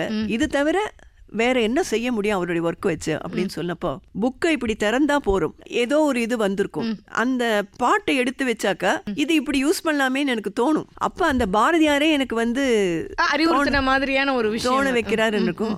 அது வந்து பாரதியாருடைய பாட்டுகளை மட்டும் வச்சு அந்த பாரதி கண்ணம்மா அப்படிங்கிற அந்த ஒரு இது, அது வந்து 100 ஷோஸ்க்கு மேல பண்ணது. பரவாயில்ல. இது வந்து இந்த 4-5 பேர்ல இதுதான் இவர் எம்ஜிஆர் சாருக்கு ரொம்ப பிடிச்சிருந்தது. எல்லா கவர்மெண்ட் ப்ரோக்ராம்லயும் இந்த ஷோ நடந்தது. அந்த பாரதி கண்ணம்மா வந்து அப்படி வந்து நின்னாங்க இல்லையா? ஆனால் இந்த இது வந்து நான் தேடி, ஏன்னாக்கா அந்த புக்கு ஃபுல்லா, இவ்வளோ பெரிய புக்கு ஃபுல்லா தேடி எனக்கு கண்டுபிடிக்கணும்னா என்னால முடிஞ்சிருக்காது. இப்படி புக்கை திறந்தாக்க அப்படியே என்ன வருதோ அதுதான் அப்படியே வந்து கையில ரெடியா வந்து இருக்கும். அது வந்து அந்த பாரதியாரை எடுத்து கொடுத்த மாதிரி இருக்கும். அது நான் ஃபீல் பண்ணியிருக்கீங்க. அதுதான் எண்ணம் வலிமையானது. நீங்க வந்து நான் சரியா பண்ணணும் அப்படின்ற ஒரு இதோட நீங்க எடுக்கிறீங்க. அப்போ கண்டிப்பா முதல்ல சொன்ன மாதிரி தான், அந்த பிரபஞ்சம் நேரடியா நம்ம கிட்ட பேசாது, இந்த மாதிரியான செயல்பாடுகளால தான் அதை காட்டும். ஆமா, நீங்க நான் நல்லா பண்ணணும் அப்படின்ற ஒரு, எனக்கு தெரியாதுப்பா நான் நல்லா பண்ணணும்னு சொல்லிட்டு நீங்க எடுக்கிறீங்க, அது வருது. அதுதான் சரிம்மா. இப்போது அந்த மாதிரி நீங்கள் பண்ணும்போது, இப்போ பாரதி கண்ணம்மாவை நீங்கள் மேடை ஏற்றும் போது வந்து இருந்த ஒரு பெரிய வரவேற்பு இருந்திருக்கும் நிச்சயமா. நிறைய பேருடைய பாராட்டு உங்களுக்கு. இல்லை, அதில் இன்னொரு விஷயம் என்னன்னா, இந்த பாரதியாருடைய இது வந்து சென்டினரி இயர் கொண்டாடுறப்போ மகாநாடு நடந்தது, கான்ஃபரன்ஸ். எந்த ஊர்னு ஞாபகம் இல்லை, எனக்கு காஞ்சிபுரமா எந்த ஊர்னு ஞாபகம் இல்லை. அந்த ஊர்ல வரக்கூடியவங்க வந்து டான்ஸை மட்டும் பார்க்கக்கூடியவங்க கிடையாது, பலவிதமான ஆடியன்ஸ், அதுவும் முக்கியமா அரசியல் தொண்டர்கள் அந்த மாதிரி எல்லாம் வருவாங்க. அவங்களையும் கவர் பண்ற மாதிரி இருக்கணும்.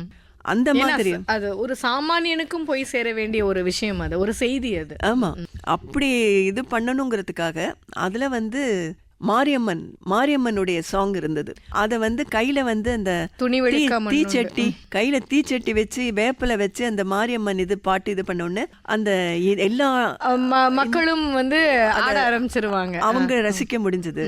அதே மாதிரி ஒரு இது மான் வந்து வேட்டைக்காரன் வந்து மான வேட்டையாடுற விரட்டக்கூடிய அந்த ஒரு இடம். இது வந்து எப்படி மிரண்டு அது நிக்குது. ஒரு மான் ஒரு மானா ஒரு இது ஒரு அனிமல், அப்புறம் ஒரு வேடன், இந்த மாதிரி ஒரு காம்படிஷன், அதாவது ஒரு ஃபைட்டு வர்றப்போ அந்த ஃபைட்டு பார்க்கக்கூடியவங்களுக்கு அது ரொம்ப இன்ட்ரெஸ்டிங்காக இருக்கும். இந்த மாதிரி பலவித இது என்னுடைய தாட்னு நான் சொல்லவே முடியாது. இது பாரதியாரே எனக்கு வந்து எடுத்து கொடுத்தாரு இதெல்லாம். அதனால தான் அது சூப்பர் ஹிட் ஆச்சு. என்னதான் கொடுத்தாலும்மா ஒரே மாதிரி ரேஷியோல கொடுக்கறதுன்றது வேற. ஒரு நாட்டியம் ஒரு கதையை நீங்க சொல்றீங்க, அது அப்படியே. ஆனா இப்போ நீங்க சொல்றத பார்த்தா ஒரு மிக்சடா ஒரு கதம்பமா நீங்க கொடுத்துருக்கீங்க. அது ரொம்ப கஷ்டம். நீங்க சொல்லணும், ஆர்டிஸ்ட் அதுக்கு தகுந்த மாதிரி வரணும், அவங்கள ட்ரெயின் அப் பண்ணணும், இது எல்லாமே இருக்கு இல்லையா? அந்த டைலாக் வெர்ஷன்ல இருந்து ஸ்டேஜ் மேனேஜ் பண்றதுன்றது வந்து ஒரு பெரிய கலை. அதுல வந்து எனக்கு கூட ஆடுறவங்க அந்த மாதிரி அமைஞ்சாங்க. என்னுடைய சிஸ்டருடைய டாட்டர் சுதா, அவ தான் மெயினா வந்து கிருஷ்ணரா பண்ணினா. அந்த பாரதி கண்ணம்மாவில் வந்து வேடனா இப்போ வந்து கலா மாஸ்டர்னு சொல்றாங்களே, அவங்களுடைய சிஸ்டர் ஜெயந்தி, அந்த ஜெயந்தி தான் வேடனா வருவா. அந்த வேடனா வந்து அந்த மான துரத்தி அந்த ஒரு இது பண்ணினது, அந்த வேடனுக்கு உண்டான பாட்டு வந்து அந்த இதுல இருக்கு. இவர் பாரதியார் பாடல்ல அந்த வேடன் வந்து அந்த துரத்தி அந்த ஃபைட்டுக்கு முடிஞ்சு அந்த இடத்துல வந்து மயக்கம் போட்டு அந்த கண்ணம்மா மயக்கமாயிடுவா. அப்போ அந்த கையை பிடிச்சிட்டு இருக்கிறது வந்து லைட் ஆஃப் பண்ணி ஆன் பண்ணாக்கா அங்கே கிருஷ்ணர் வந்திருப்பார். அந்த வேடன் வந்து கிருஷ்ணர் தான் வேடனா வந்ததாக கிளாப்ஸ், அப்படி ஒரு கிளாப்ஸ் இது பண்ணுவாங்க. அந்த கிருஷ்ணரா வர்றது வந்து சுதா உங்களுடைய அக்கா பொண்ணு சுதா. இப்போ வந்து நிறைய டெக்னாலஜி வைடு வந்து நம்ம நிறைய டெவலப் ஆகி வந்துட்டோம், இப்போ பண்ண முடியும். ஆனா நீங்க சொல்ற காலகட்டத்துல வந்து இது ஒரு பெரிய பிரயத்தனம். ஆமா, ஆனா அதை செஞ்சு அப்படி ஒரு அப்ளாஸ் நீங்க வாங்கியிருக்கீங்க. அதுக்கு வந்து இவங்களும் காரணம். அந்த ஜெயந்தி வந்து அந்த வேடனா வர்றது, கிருஷ்ணரா வந்து உடனே வந்து இது சுட்டுமிழி சுழற்தான் கண்ணம்மா அப்படின்னு கிருஷ்ணர் வந்து அந்த லவ்விங்கா பாடுறது ரெண்டுமே வந்து எக்ஸ்ட்ரீம் எண்ட். இது ஒரு எக்ஸ்ட்ரீம், அது ஒரு எக்ஸ்ட்ரீம். பட் அதை ஃபேஸ்ல கொடுக்கறது அது அவங்க அவ்வளவு அழகா பண்ணுவாங்க. நாம மட்டும் பண்ணா போறாதே, கூட பண்றவங்களும் அந்த இது பண்ணணும், பண்ண வைக்கிற மாதிரி. நீங்க சொன்னீங்க இது எப்படி வந்துச்சு, அனுபவம் புதுமையில வராதது வந்து சித்திரமே நிலடியில வரும்போதுன்னு கேட்டப்போ எனக்கு தெரியாது, டைரக்டர் சொன்னாரு. நீங்க அந்த டைரக்டர் ரோலை இந்த இடத்துல நீங்க பண்ணிருக்கீங்க. இதுக்கு வந்து டான்ஸ் டைரக்ஷன் பண்ணது வந்து நரசிம்மாச்சாரி வசந்தலட்சுமின்னு சொல்லிட்டு அவங்க தான் அது எடுத்துக்கிட்டாங்க, கோரியோகிராஃப் பண்ணாங்க. அது நான் வந்து அந்த நான் சொன்னேன் முதல்லயே, அரசியல் தொண்டர்கள், அரசியல் கட்சி கூட்டம், அந்த மாதிரி இடத்துல நடக்க போற டான்ஸ் ப்ரோக்ராம்னா வெறும் பரதநாட்டியம் மட்டும் பண்ணினாக்கா அது வந்து எல்லாராலையும் ரசிக்க முடியாது. அதனால இவங்க வந்து நரசிம்மாச்சாரி வசந்தலட்சுமி அவங்க வந்து கூச்சிப்புடி, பரதநாட்டியம் இது ரெண்டுமே தெரிஞ்சவங்க. அதனால இத மிக்ஸ் அப் பண்ணி இது பண்றப்போ ஆடியன்ஸை கவர் பண்ணக்கூடிய அந்த ஒரு கெபாசிட்டி அவங்களுக்கு இருந்திருக்கு. அந்த கேரக்டருக்கு ஒவ்வொரு இடத்துல ஒவ்வொரு மாதிரி இருக்கும். அது கதகளி. இந்த இது வந்து ஜெயந்தி பண்ண அந்த வேடன் இது வந்து கதகளியில சேர்ந்தது. கதகளி டிஃப்ரெண்ட். இது உங்களுக்கு ஒரு மேடையில கிடைக்குமா அப்படி? ஆமா, அதனால தான் அது சூப்பர் ஹிட் ஆச்சு. ஹண்ட்ரட்ஸ் ஆஃப் ப்ரோக்ராம் அதுக்கு மேல நிறைய பண்ணிருக்கோம். அது பரவாயில்ல, வாழ்த்துக்கள்.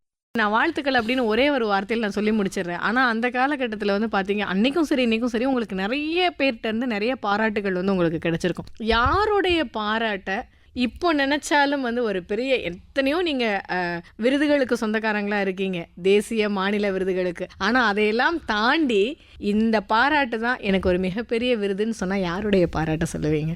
இவ்வளவும் நான் நல்லா ஒரு பெரிய டான்ஸராக வரணும்னு ஆசைப்பட்ட என்னுடைய அப்பா பாராட்டணும்னு நான் வந்து எதிர்பார்த்தேன். எவ்வளோ டான்ஸ் எல்லாரும் நல்லா இருக்குன்னு சொல்லுவாங்க, சூப்பராக ஆடிட்டேன்னு சொல்லிடுவாங்க.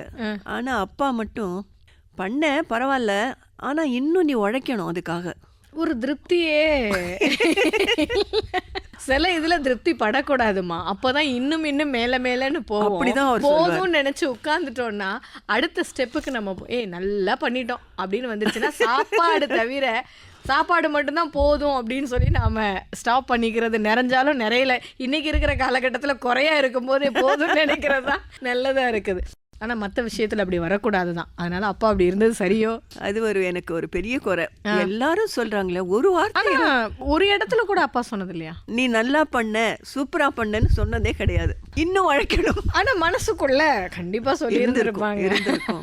அந்த நான் இந்த கதைகள்லாம் எழுதுறேன்னு சொன்னப்ப நிஜமா அவதான் எழுதுறாளா, அவளுக்கு இந்த மாதிரி எல்லாம் எழுத தெரியுது அப்படின்னு அக்கா கிட்ட கேட்டிருக்காரு, என்கிட்ட கேட்டதில்ல. சரி, நீங்க எத்தனையோ சக கலைஞர்களை பாராட்டியிருப்பீங்க. யாரை பாராட்டும் போது உங்க மனசு ரொம்ப சந்தோஷப்பட்டிருக்கு? எனக்கு ரொம்ப நெருக்கமான ஃப்ரெண்ட்ஸுன்னு யாரும் கிடையாது. ஆனால் சச்சுக்காவும் நானும் இதில் பூவா தலையில் சிஸ்டர்ஸாக வேலை பண்ணோம். அதுக்கப்புறம் ஒரு பெரிய கேப்பு. அதுக்கப்புறம் நாங்கள் பார்க்க ஆரம்பிச்சிட்டோம், இது பண்ணுவோம்.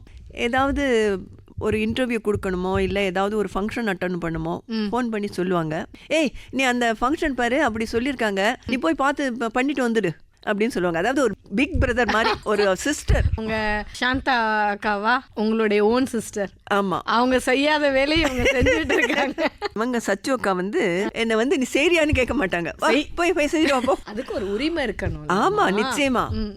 அதே மாதிரி அவங்கள பார்த்து நான் ரொம்ப அட்மையர் பண்றேன். ரொம்ப எனக்கு புரியாத ஒரு விஷயம் என்னன்னா, அவங்களும் என் மாதிரி வீட்டுல ரொம்ப ஒரு ஆர்த்தடாக்ஸ் ஃபேமிலியில பிறந்து வளர்ந்தவங்க.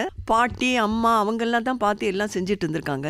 இன்னைக்கு அந்த வீட்டு நிர்வாகம், அப்புறம் நடிகர் சங்கத்துல ஒரு பெரிய ஒரு பொறுப்புல இருக்காங்க, ஆக்ட் பண்றாங்க, எல்லாத்தையும் அவங்களே எல்லாம் செய்யறாங்க. எப்படி அத்தனையும் அவங்களால முடியுது அப்படின்னு சொல்லி நான் அப்படியே அட்மையர் பண்றேன். அவங்க எனக்கு ஷீ இஸ் ரியலி கிரேட். ஆமா, சூப்பர்மா. அது இந்த அளவுக்கு நீங்க அவங்கள பார்த்து அட்மையர் ஆகும் போதே நமக்கும் அது மாதிரி வரணும்ன்ற இந்த ப்ரோக்ராம் கூட அவங்க தான் சொன்னாங்க, நான் பண்ணிட்டேன், நீ போய் பண்ணிட்டு. அவங்கள பார்த்து நான் மிரண்டுட்டேன். நான்லாம் ஐயோ, அந்த அளவுக்கு இருந்துச்சு. உண்மையிலேயே அது நீங்க சொல்ற மாதிரி பாராட்ட வேண்டிய ஒரு ஆளுமை தான். ஆமா.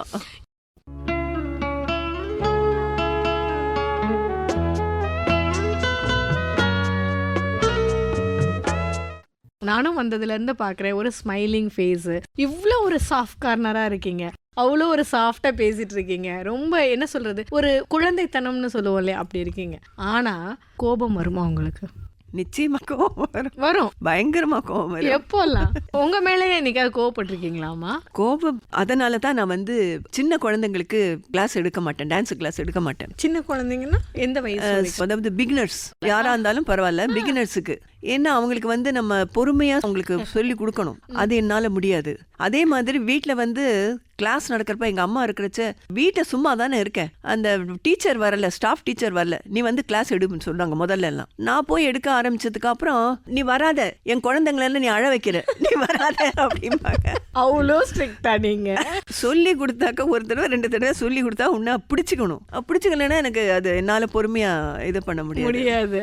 அதனால இப்பெல்லாம் நானே ஒதுங்கிக்கிறது. நமக்கு வேண்டாம் இந்த ஒன்லி அட்வான்ஸ்டு ஸ்டூடெண்ட்ஸுக்கு. ஓரளவுக்கு கத்துண்டு இது பண்ணவங்க சொன்னா புரிஞ்சுப்பாங்க அப்படின்ற மாதிரி. அந்த மாதிரி ஏன் இந்த மாதிரி நான் இருக்கேங்கிறது எனக்கு தெரியாது. இந்த மாதிரி இருக்க வேண்டாம்னு நினைக்கிறேன். ஆனா என்னால அதை மாத்திக்கவும் முடியல. சரி, இல்ல அது மாத்திக்க முடியலன்றது ஒரு பக்கம். கோவம். உங்க மேல கோவப்பட்டிருக்கீங்களா ஏதாவது ஒரு சந்தர்ப்பத்துல, நீ ஏன் இப்படி நடந்துக்கிட்ட அப்படின்னு சொல்லிட்டு? அது நிறைய தடவை அந்த மாதிரி என் மேல கோவம் வந்திருக்கு. யாராவது ஹெல்ப்னு கேட்டாக்க நம்ம செஞ்சா அதுக்கு ஒரு தனி வேல்யூ இருக்கு. யாராவது கஷ்டப்படுறோன்னா, ஐயோ பாவம் கஷ்டப்படுறாங்க, நம்ம ஹெல்ப் பண்ணுவோமே அப்படின்னு சொல்லிட்டு ஏதாவது ஹெல்ப் பண்ணாக்கா, அப்புறம் ஒரு ஸ்டேஜுக்கு அப்புறம் அதுக்கு வேல்யூவே இருக்க மாட்டேங்கிறது. நிச்சயமா. நான் ஏன் போய் அதை செஞ்சேன், அவங்க என்கிட்ட கேட்டாங்களா, கேட்கல, அப்புறம் நான் ஏன் போய் செஞ்சேன், இந்த மாதிரி செய்யக்கூடாதுன்னு நான் முடிவு எடுத்துப்பேன். ஆனா அடுத்த தடவை யாராவது மனசு தன்னால போயிடுவாங்க. அதை கட்டுப்படுத்துறது பெரிய பாடு. இந்த குணத்தை மாத்திக்கணும்னு பாக்குறேன், என்னால மாத்திக்கவே முடியல. பரவாயில்லம்மா, நீங்க செய்யணும் நல்ல மனசோட செய்றீங்க. அது போய் சேர்ற இடம் எப்படி இருந்தா இல்ல, அவங்க ரெசிப்ரோகேட் பண்ண மாட்டேங்கிறாங்க. அதுதான் எனக்கு சமயத்துல ரொம்ப வருத்தமா இருக்கும். ஒரு ஸ்டேஜ்ல அவங்க கேட்டுப்பாங்க, அவங்கள நான் கேட்டேனா, ஏன் அவங்க செஞ்சாங்க அப்படின்னு சொல்லி, நாம செஞ்சவங்களே அப்படி கேக்குறாங்க. அப்போ அது கஷ்டமா தான் இருக்கும். ஏன்டா உனக்கு இது தேவையா அப்படிங்கிற மாதிரி இருக்கும். இன்னொரு தடவை நீ போனே பாத்துக்கோ அப்படின்னு நினைச்சுக்கிறது. ஆனா கேட்காத மனசு. சரிமா, இப்படிலாம் நீங்க சொல்லும்போது எனக்கு உங்க மேல ரொம்ப பொறாமையா இருக்குது. சே, நம்மளால இப்படிலாம் இருக்க முடியலையே, ரொம்ப அப்படி செய்யாத அப்படின்ற மாதிரி இருக்குமேன்ட்டு. இது எனக்கு இப்பமாவது யார் மேலேயாவது உங்களுக்கு ஒரு குட்டியோண்டு பொறாம வந்திருக்கா? குட்டியோண்டு நிறைய பொறாம வந்திருக்கு. ஏன்னாக்கா எதுக்குமா? சில பேர் நிம்மதியா படுத்து தூங்குவாங்க. எனக்கு வந்து ஏதாவது வேலை இருக்குனாக்கா, ஓ இந்த நேரத்துக்கு நம்ம செய்யணுமே, இது பண்ணணுமே அப்படின்னு சொல்லிட்டு தூக்கம் வராது. டியூட்டி கான்ஷியஸ்ல ஆனா நிம்மதியா படுத்து தூங்கல பார்த்தா என்ன அருமையா தூங்குறாங்க. இவங்களுக்கு எப்படி இப்படி தூக்கம் வருது? உண்மையிலே அப்படி தூங்குறதெல்லாம் ஒரு பெரிய வரப்பிரசாதம்மா. எல்லாருக்கும் வராது. கரெக்ட். வர்றது சரிதான். அப்படி தூங்குறவங்கள பார்த்தா ரொம்ப பொறாமையா இருக்கும். இன்னொன்னு என்னன்னாக்கா, ஒரு தடவை நல்ல மழை பெஞ்சு சேறு சகதி, அதுல ஒரு 5-6 வயசு குழந்தை வந்து அந்த சேது சகதியில அப்படி விழுந்து கிடக்குது. கன்னத்தை எல்லாம் அந்த சேத்துல வச்சுக்கிட்டு வந்து அந்த குழந்தைய தூக்கி எழுப்பி உட்கார வச்சா. உட்கார்ந்தாக்கா அந்த கண்ணெல்லாம் அப்படியே வழுன்னு அவ்வளோ ஸ்மூத்தா இருக்கு. அது பார்த்த உடனே நம்ம எவ்வளோ கிரீமை போட்டு பரு வந்துருமா மறு வந்துருமான்னு சொல்லிட்டு பார்க்க வேண்டியிருக்கு. இந்த குழந்தை சேரன் சகதி அதுல இது கன்னத்தை வச்சு ஜம்மன்னு படுத்திருக்கு. நீங்க இத சொல்றதுனால நான் சொல்றேன், நீங்க பார்த்திருக்கிறதுக்கு வாய்ப்புகள் குறைவு. ஏன்னா நீங்க வளர்ந்த விதம் அப்படின்னு சொன்னீங்க. கிராமங்கள்ல பாத்தீங்க அப்படின்னு சொன்னா இதுக்கு வந்து ஒரு திருவிழாவே இருக்கும். சேத்தாண்டி வேஷம் அப்படின்னு நான் நியூஸ்ல பாத்திருக்கேன். இப்ப பாத்துருக்கேன். எங்க ஊர்ல எல்லாம் அது உண்டு. என்ன பண்ணுவாங்கன்னா, இந்த ஆடி மாதம் திருவிழா வரும் இல்லையா, அப்போ உங்களுக்கு வந்து அந்த நேரம் அம்மை மாதிரியான நோய் அதிகமா வரும்னு சொல்லுவாங்க. அந்த ஆடி காத்துல கிருமிகள் அதிகமா பரவும் அப்படின்றதுக்காக. அது ஆடி காத்துல அம்மையும் பறக்கும்னு சொன்னதுதான் வந்து அம்மியும்னு இப்ப மாறிடுச்சு.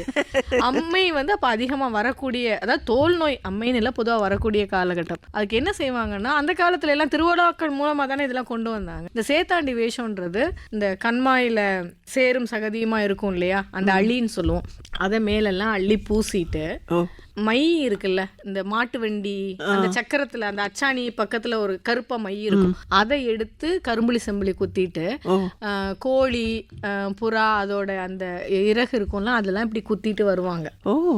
இது வந்து ஒரு ஊர் முழுக்க அப்படியே ஆடிட்டே வருவாங்க அவங்க.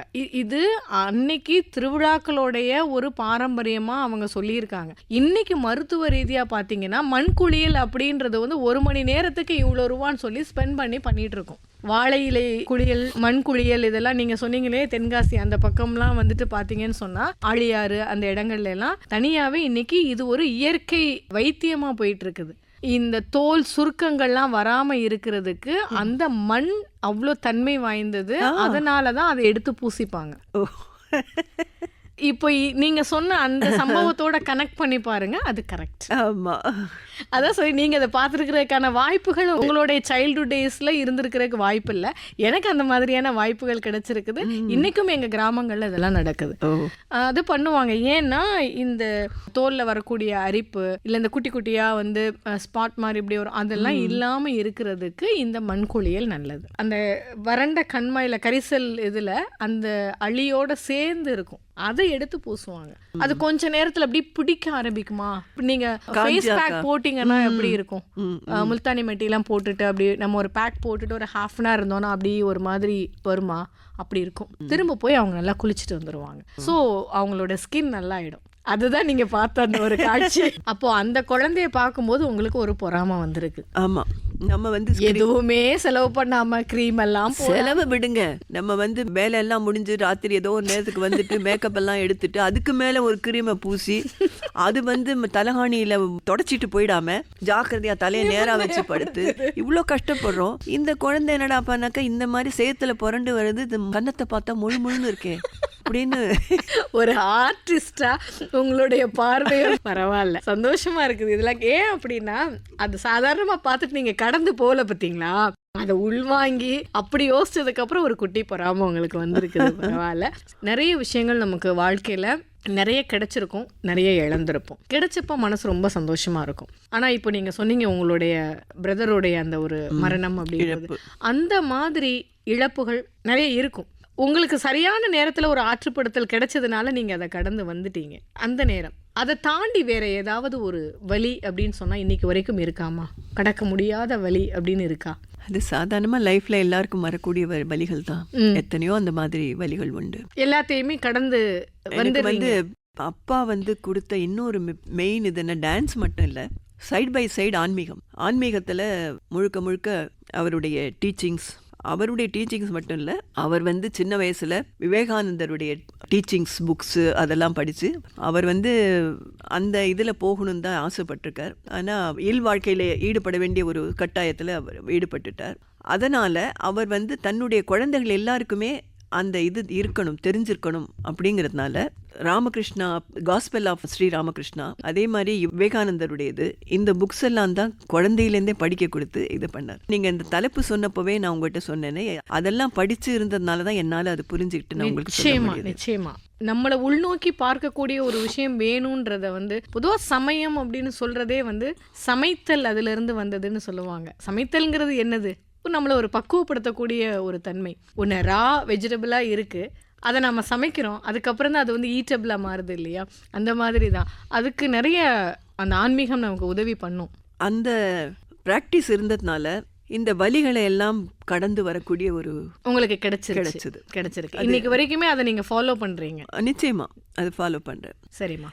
அதாவது ஆன்மீகம்னாக்கா இத்தனை நாள் பூஜை பண்றது, இத்தனை நாள் விரதம் இருக்கிறது, அந்த மாதிரி இது இல்லை, கிடையவே கிடையாது. இது வந்து உணர்தல். ஆமா, அப்பாற்பட்ட, அதுக்கு அப்பாற்பட்டது இது. அதனால இது வந்து அதோட சேர்க்க முடியாது. அழகா சொல்லிட்டாங்களே, உள்ளம் பெருங்கோயில் ஊனுடம்பு ஆலயம்னு. என்னைக்கு அதை உணர்றோமோ அதுக்கப்புறம் நீங்க சொன்ன இந்த விரதங்கள் கட்டுப்பாடுகள்லாம் அதுல இருந்து தளர்ந்து. அதே மாதிரி எனக்கு ஜாதி மதம் அந்த இதெல்லாம் கிடையாது. மனிதம் தான் நமக்கு மனிதம் தான். ஆண்டவனும் எனக்கு அதை வந்து உணர வைக்கிறார். ஒரு அது வந்து ஒரு உதாரணத்துக்கு ஒண்ணு சொல்லணும். இங்க நவராத்திரியின் போது ஒரு குழந்தைய வீட்டுக்கு வரவழைச்சு அந்த குழந்தைக்கு எல்லாம் குளிப்பாட்டி புது ட்ரெஸ் கொடுத்து அதுக்கு பிடிச்சமான வளையல் அந்த மாதிரி இதெல்லாம் வாங்கி கொடுக்கறது வழக்கம். ஒரு ட்ரிப்பு வந்து நான் சிங்கப்பூர்ல வந்து டிராவலிங்ல இருந்தேன். அப்ப அந்த நவராத்திரி வந்தது. தேடினா எனக்கு எந்த குழந்தையும் கிடைக்கல. அது வந்து அந்த பெரிய மனுஷன் ஆகாத பால குழந்தையா வேணும். அந்த மாதிரி அந்த 10 வயசுக்குள்ள இருக்கிறவங்க. அது எனக்கு சரியா கிடைக்கல. சரி, இந்த வருஷம் நம்மளால பண்ண முடியாது போல இருக்கு. ஏன்னா ஒரு குழந்தைய அரேஞ்ச் பண்ணி வச்சிருந்தது, ஏதோ காரணத்தினால வர முடியல அந்த குழந்தையால. இந்த தடவை நம்மளால முடியல போல இருக்கு அப்படின்னு நினைச்சிட்டு இது பண்ணிட்டு நாங்க இது முடிக்க போறோம். இந்த நவராத்திரி முடிய போறது. எங்க ஸ்பான்சர் வந்து ஒரு கிறிஸ்டியன். அவருடைய பொண்ணு வந்து இந்த வயசு ஒரு சின்ன குழந்தையா இருக்காங்க, 10 வயசு குழந்தை. இந்த இதுல வந்து நிறைய பொக்கே கொண்டு வந்து கொடுப்பாங்க, ஃப்ளவர் பொக்கே. அந்த ஃப்ளவர் பொக்கே எல்லாம் வச்சு இந்த ஜெயந்தி, சுதா இவங்களுக்கு எல்லாம் பூஜை பண்ணி விட்டுருந்தேன். பெரிய பெரிய பூ தானே, அப்படியே வச்சா போறோம், பூஜை ஆயிடும். அந்த போட்டோ எல்லாம் பார்த்துட்டு அந்த குழந்தை வந்து இந்த அக்காக்கள் மாதிரியே எனக்கு பூஜை தச்சு விடு அப்படின்ட்டு வந்தது. அந்த ஏதோ ஒரு சாமியை அனுப்பி மாதிரி நீங்க காத்துட்டு இருக்கீங்க ஒரு குழந்தைக்காக. நான் நினைச்சது நம்ம வந்து ஹிந்து இதுக்கு விரும்புவாங்க அப்படின்னு நான் நினைச்சிருக்கேன். ஆனா ஒரு கிறிஸ்டியன் குழந்தை நான் பண்ணிக்கிறேன்னு சொல்லிட்டு வந்து முன்னாடி வர்றாங்க. எனக்கு உடம்பெல்லாம் அப்படியே புல்லரிச்சு போச்சு.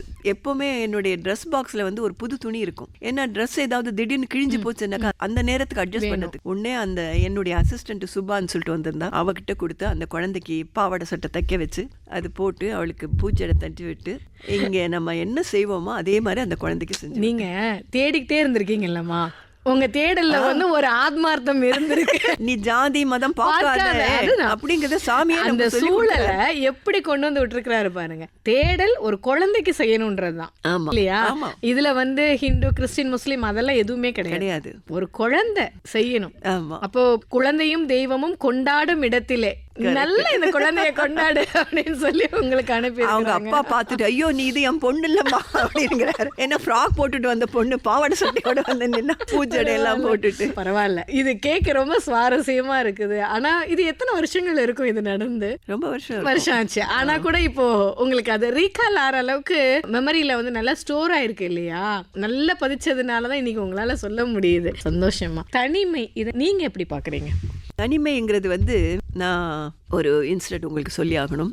அதாவது ஒரு கொஞ்ச நாள் முன்னாடி வந்து எனக்கு வந்து ஒர்க் பண்ண வேண்டாம், ஏன்னா இது சரியா வரல. எனக்கு வந்து ப்ரொடக்ஷன் மேனேஜர்கள் ஏதோ ஒன்று சொல்லுவாங்க, இது பண்ணணும், அது செட் ஆகல. அதனால நமக்கு வந்து இனிமேல் ஒன்றும் ஆக்ட் பண்ண வேண்டாம், டான்ஸ் பண்ண வேண்டாம், ஒன்றும் பண்ண வேண்டாம், டான்ஸ் மட்டும் பண்ணோம், ஆக்டிங் எல்லாம் வேண்டாம் அப்படின்னு சொல்லிட்டு பேசாம இருந்தேன். அப்போ இவங்க ஆச்சி அம்மா, மனோரமா ஆச்சி வந்து நீ ஆப்ரேஷன் பண்ணிட்டு வீட்டில் இருந்தாங்க.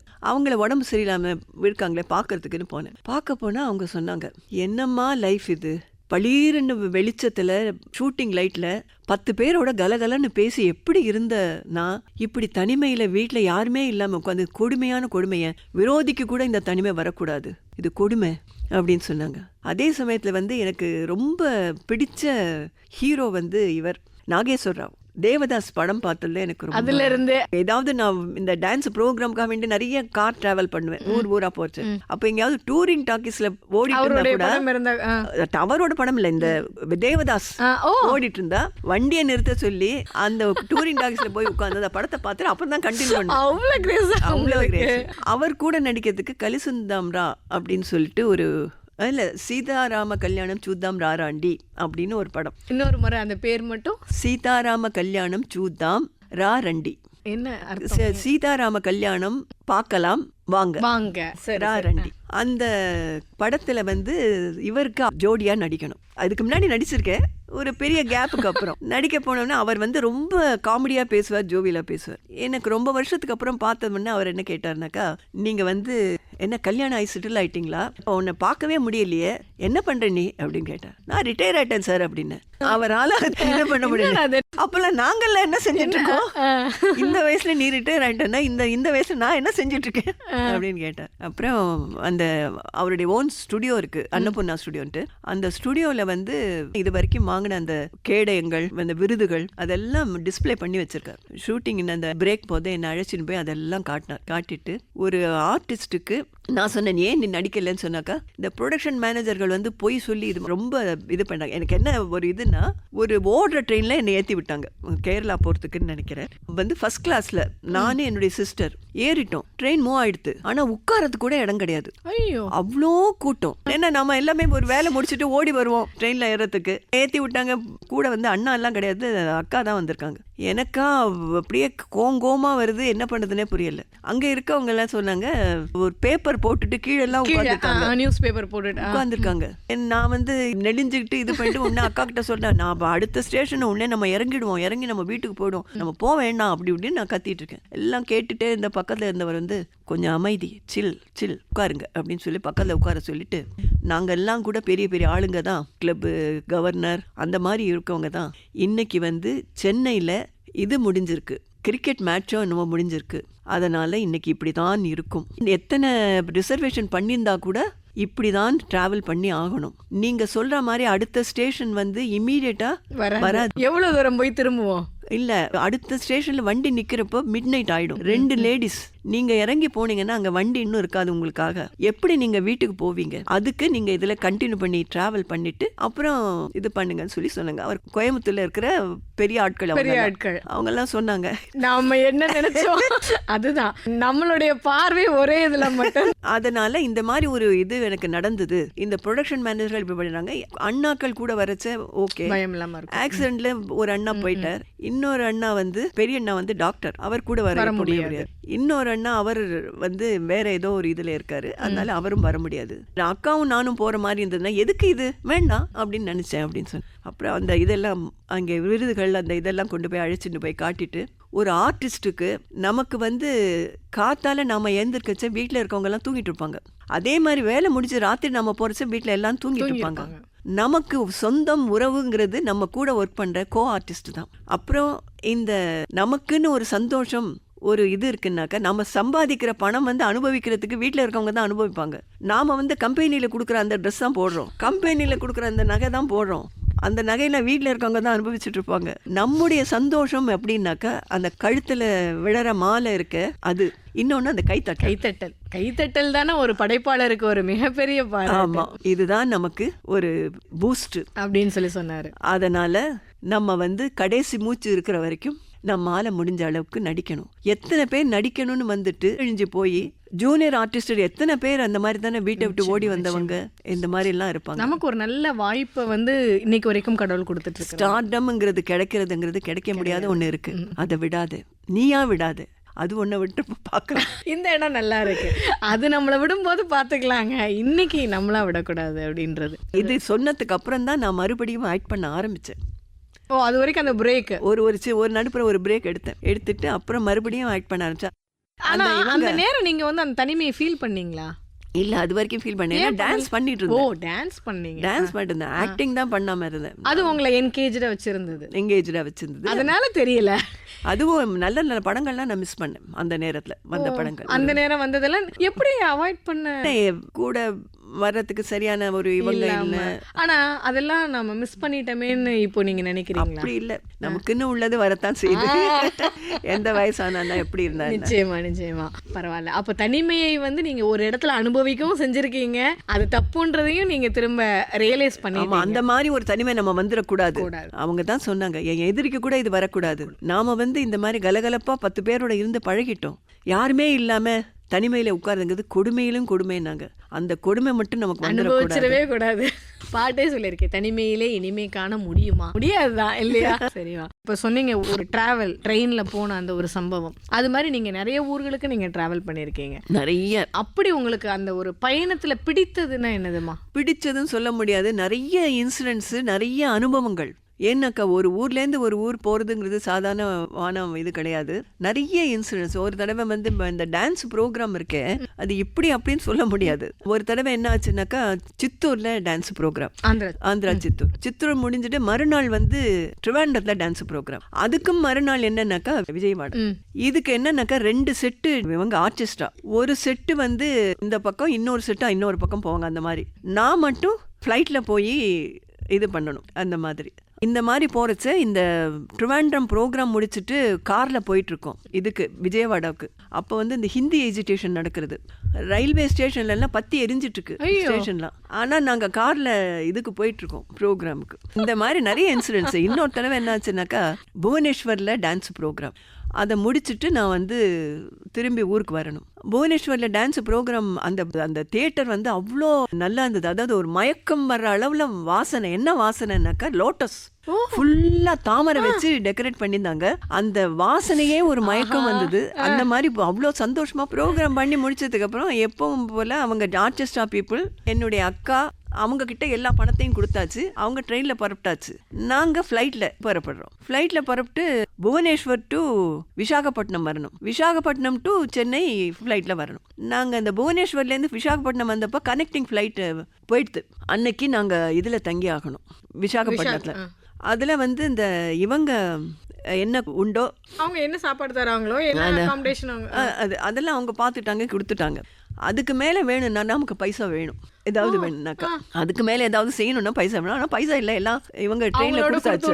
உடனே அண்ணா என்ன சொன்னார், இந்த ட்ரெயின் இங்கே கிராஸ் ஆகும் நைட்டு, அப்போ போயிடுமா வாங்கிக்கலாம். ஏன்னாக்கா எனக்கு வந்து அவங்க எல்லாரும் சாப்பிட்ற சாப்பாடு நான் சாப்பிட மாட்டேன். எனக்கு என்ன வேணுமோ அது மட்டும்தான் நான் சாப்பிடுவேன். அது வெளி இடங்கள்ல எல்லாம் அட்ஜஸ்டபிள் ஆகுமாமா? ஏன்னா நீங்க நிறைய ஷூட்டுக்காக வெளில போறீங்க. அட்ஜஸ்டபிள் ஆகாது. இருந்தாலும் எங்க அம்மா அப்படி என்ன வளர்த்து விட்டுட்டாங்க, நான் என்ன செய்ய முடியும்? சரி, கிடைக்கலன்னா என்ன பண்ணுவீங்க? கிடைக்கலன்னா பழம், இல்லைனாக்கா பேஸ்ட்ரீஸ், கேக்கு, பிஸ்கெட்டு அப்படி சாப்பிட்டுப்பீங்க. அப்படி சாப்பிட்டு சமாளிச்சுப்பேன். பரவாயில்ல.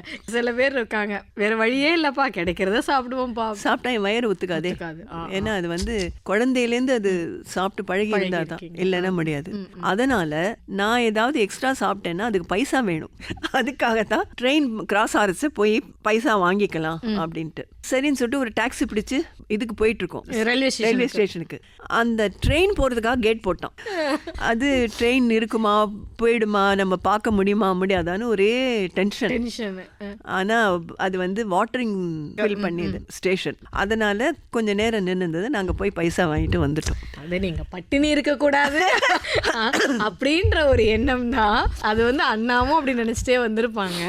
ஸோ அவங்களுடைய அந்த அண்ணா என்ன சொன்னாக்கா, அப்படி பைசா வாங்க முடியலன்னா கவலைப்படாத, என்னுடைய மோதிரம் இருக்கு, வாட்ச் இருக்கு, அதெல்லாம் வித்தா போச்சு அப்படின்னு என்னென்னமோ பிளான் போட்டுட்டோம். எப்படி ஒரு அண்ணன், பரவாயில்ல, கொடுத்து வச்சவங்க தான் நீங்கெல்லாம். இல்ல, இந்த மாதிரி டிராவல் பண்றச்ச இந்த மாதிரி இது இருக்கும் உங்களுக்கு.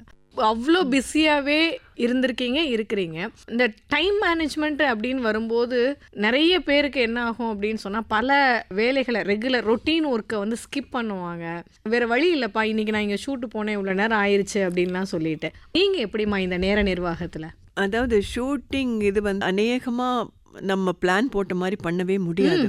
ஏன்னாக்கா அந்த ட்ரெயின் டயத்தை தாண்டி தான் விடுவாங்க ஷூட்டிங் போயிட்டாக்கா. அந்த மாதிரி ஒரு சுச்சுவேஷன் கூட வந்திருக்கு. ஷோரனூரா எங்கேயோ வந்து அடுத்த நாள் காத்தால ஷூட்டிங், மலையாள பட ஷூட்டிங். நைட்டு வந்து ட்ரெயின் வந்து நான் மிஸ் ஆகிடும். ஏன்னாக்கா எனக்கு ஷூட்டிங்கில் நான் இருக்கிறேன். அதுக்காக வேண்டி உடனே காரில் போகிறது அப்படின்னு சொல்லிட்டு அநேகமாக அந்த மாதிரி தான் நான் நிறைய காரில் குறுக்கு நடுக்கும் போயிருக்கேன். ட்ரெயின் டைம் இதுவாகிடுது அப்படின்னு சொல்லிட்டு. அப்புறம் அது எம்ஜிஆர் சாருடைய ஷூட்டிங் தான்.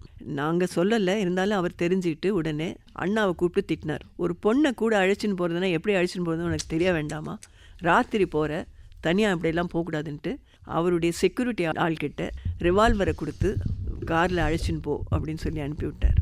எவ்வளவு ஒரு நம்ம மேல இல்ல, அவர்கிட்ட இருந்த ஒரு அது இதுதான். அதாவது ஒரு ஹெல்பிங் டெண்டன்சி. எனக்குன்னு இல்ல, கூட தெரிஞ்சவங்க யார் இருந்தாலும் அவங்களுக்கு எப்போ என்ன வேணும், என்ன கொடுத்தாலும் அவங்களுக்கு அந்த ஹெல்ப்ஃபுல்லா இருக்கும் தெரிஞ்சுட்டு அவங்க கொடுப்பாரு. அதே மாதிரி ஷூட்டிங் முடியும் போது எல்லாரையும் கூப்பிட்டு கேட்பார், உங்களுக்கு வர வேண்டிய பேமெண்ட் எல்லாம் வந்து சேர்ந்துட்டா அப்படின்னு சொல்லிட்டு.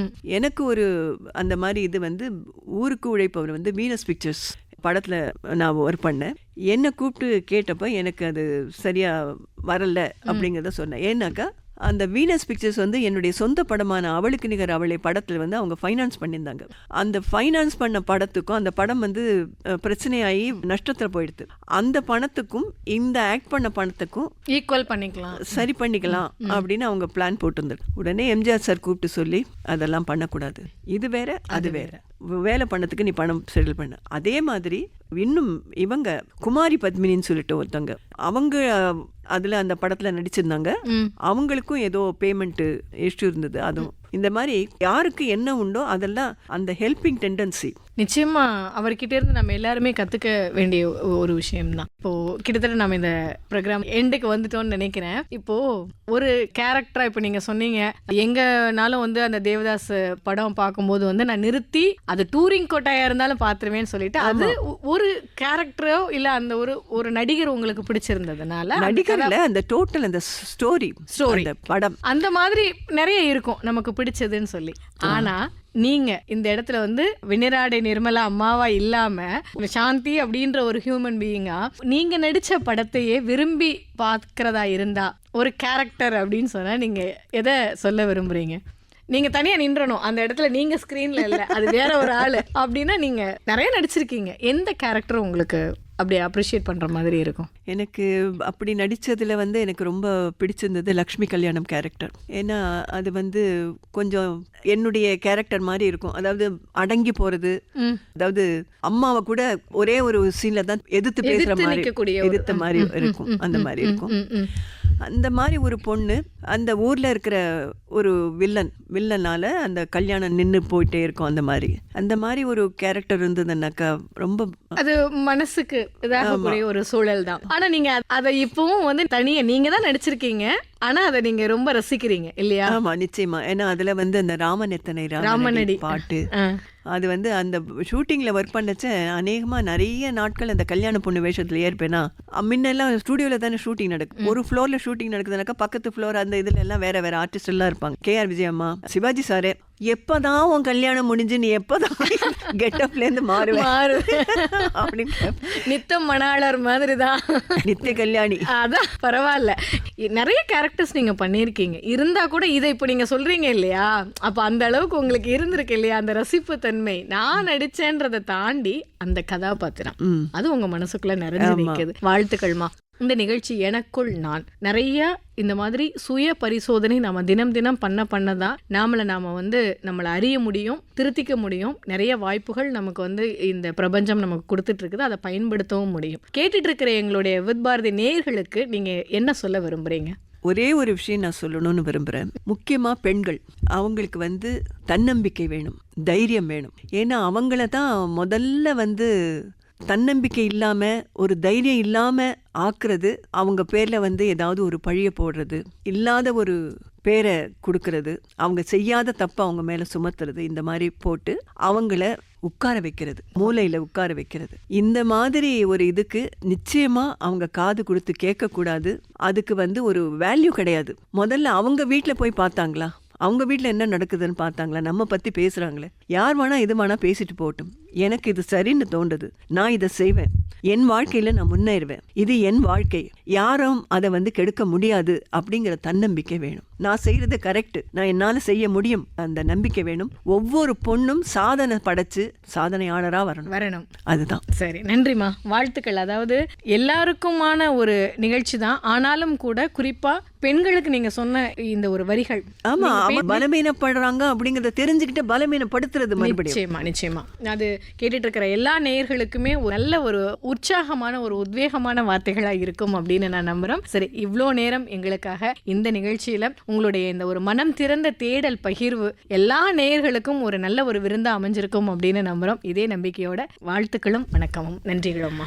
இவ்வளோ நேரம் பேசினது எல்லாருக்கும் பிடிச்சிருந்து ஒரு சின்ன விதத்தில் அவங்களுக்கு உபயோகமாக இருந்ததுன்னா அதுவே எனக்கு ரொம்ப மன திருப்தியாக இருக்கும், ரொம்ப சந்தோஷமாகவும் இருக்கும். இந்த மாதிரி ஒரு சந்தோஷத்தையும் மன திருப்தியும் கொடுக்கக்கூடிய இந்த நிகழ்ச்சியை எனக்கு கொடுத்த உங்கள் நிலையத்தார் அவர்களுக்கும் உங்களுக்கும் என்னுடைய மனமார்ந்த நன்றியை தெரிவிச்சுக்கிறேன். நன்றி, வணக்கம். வணக்கம்.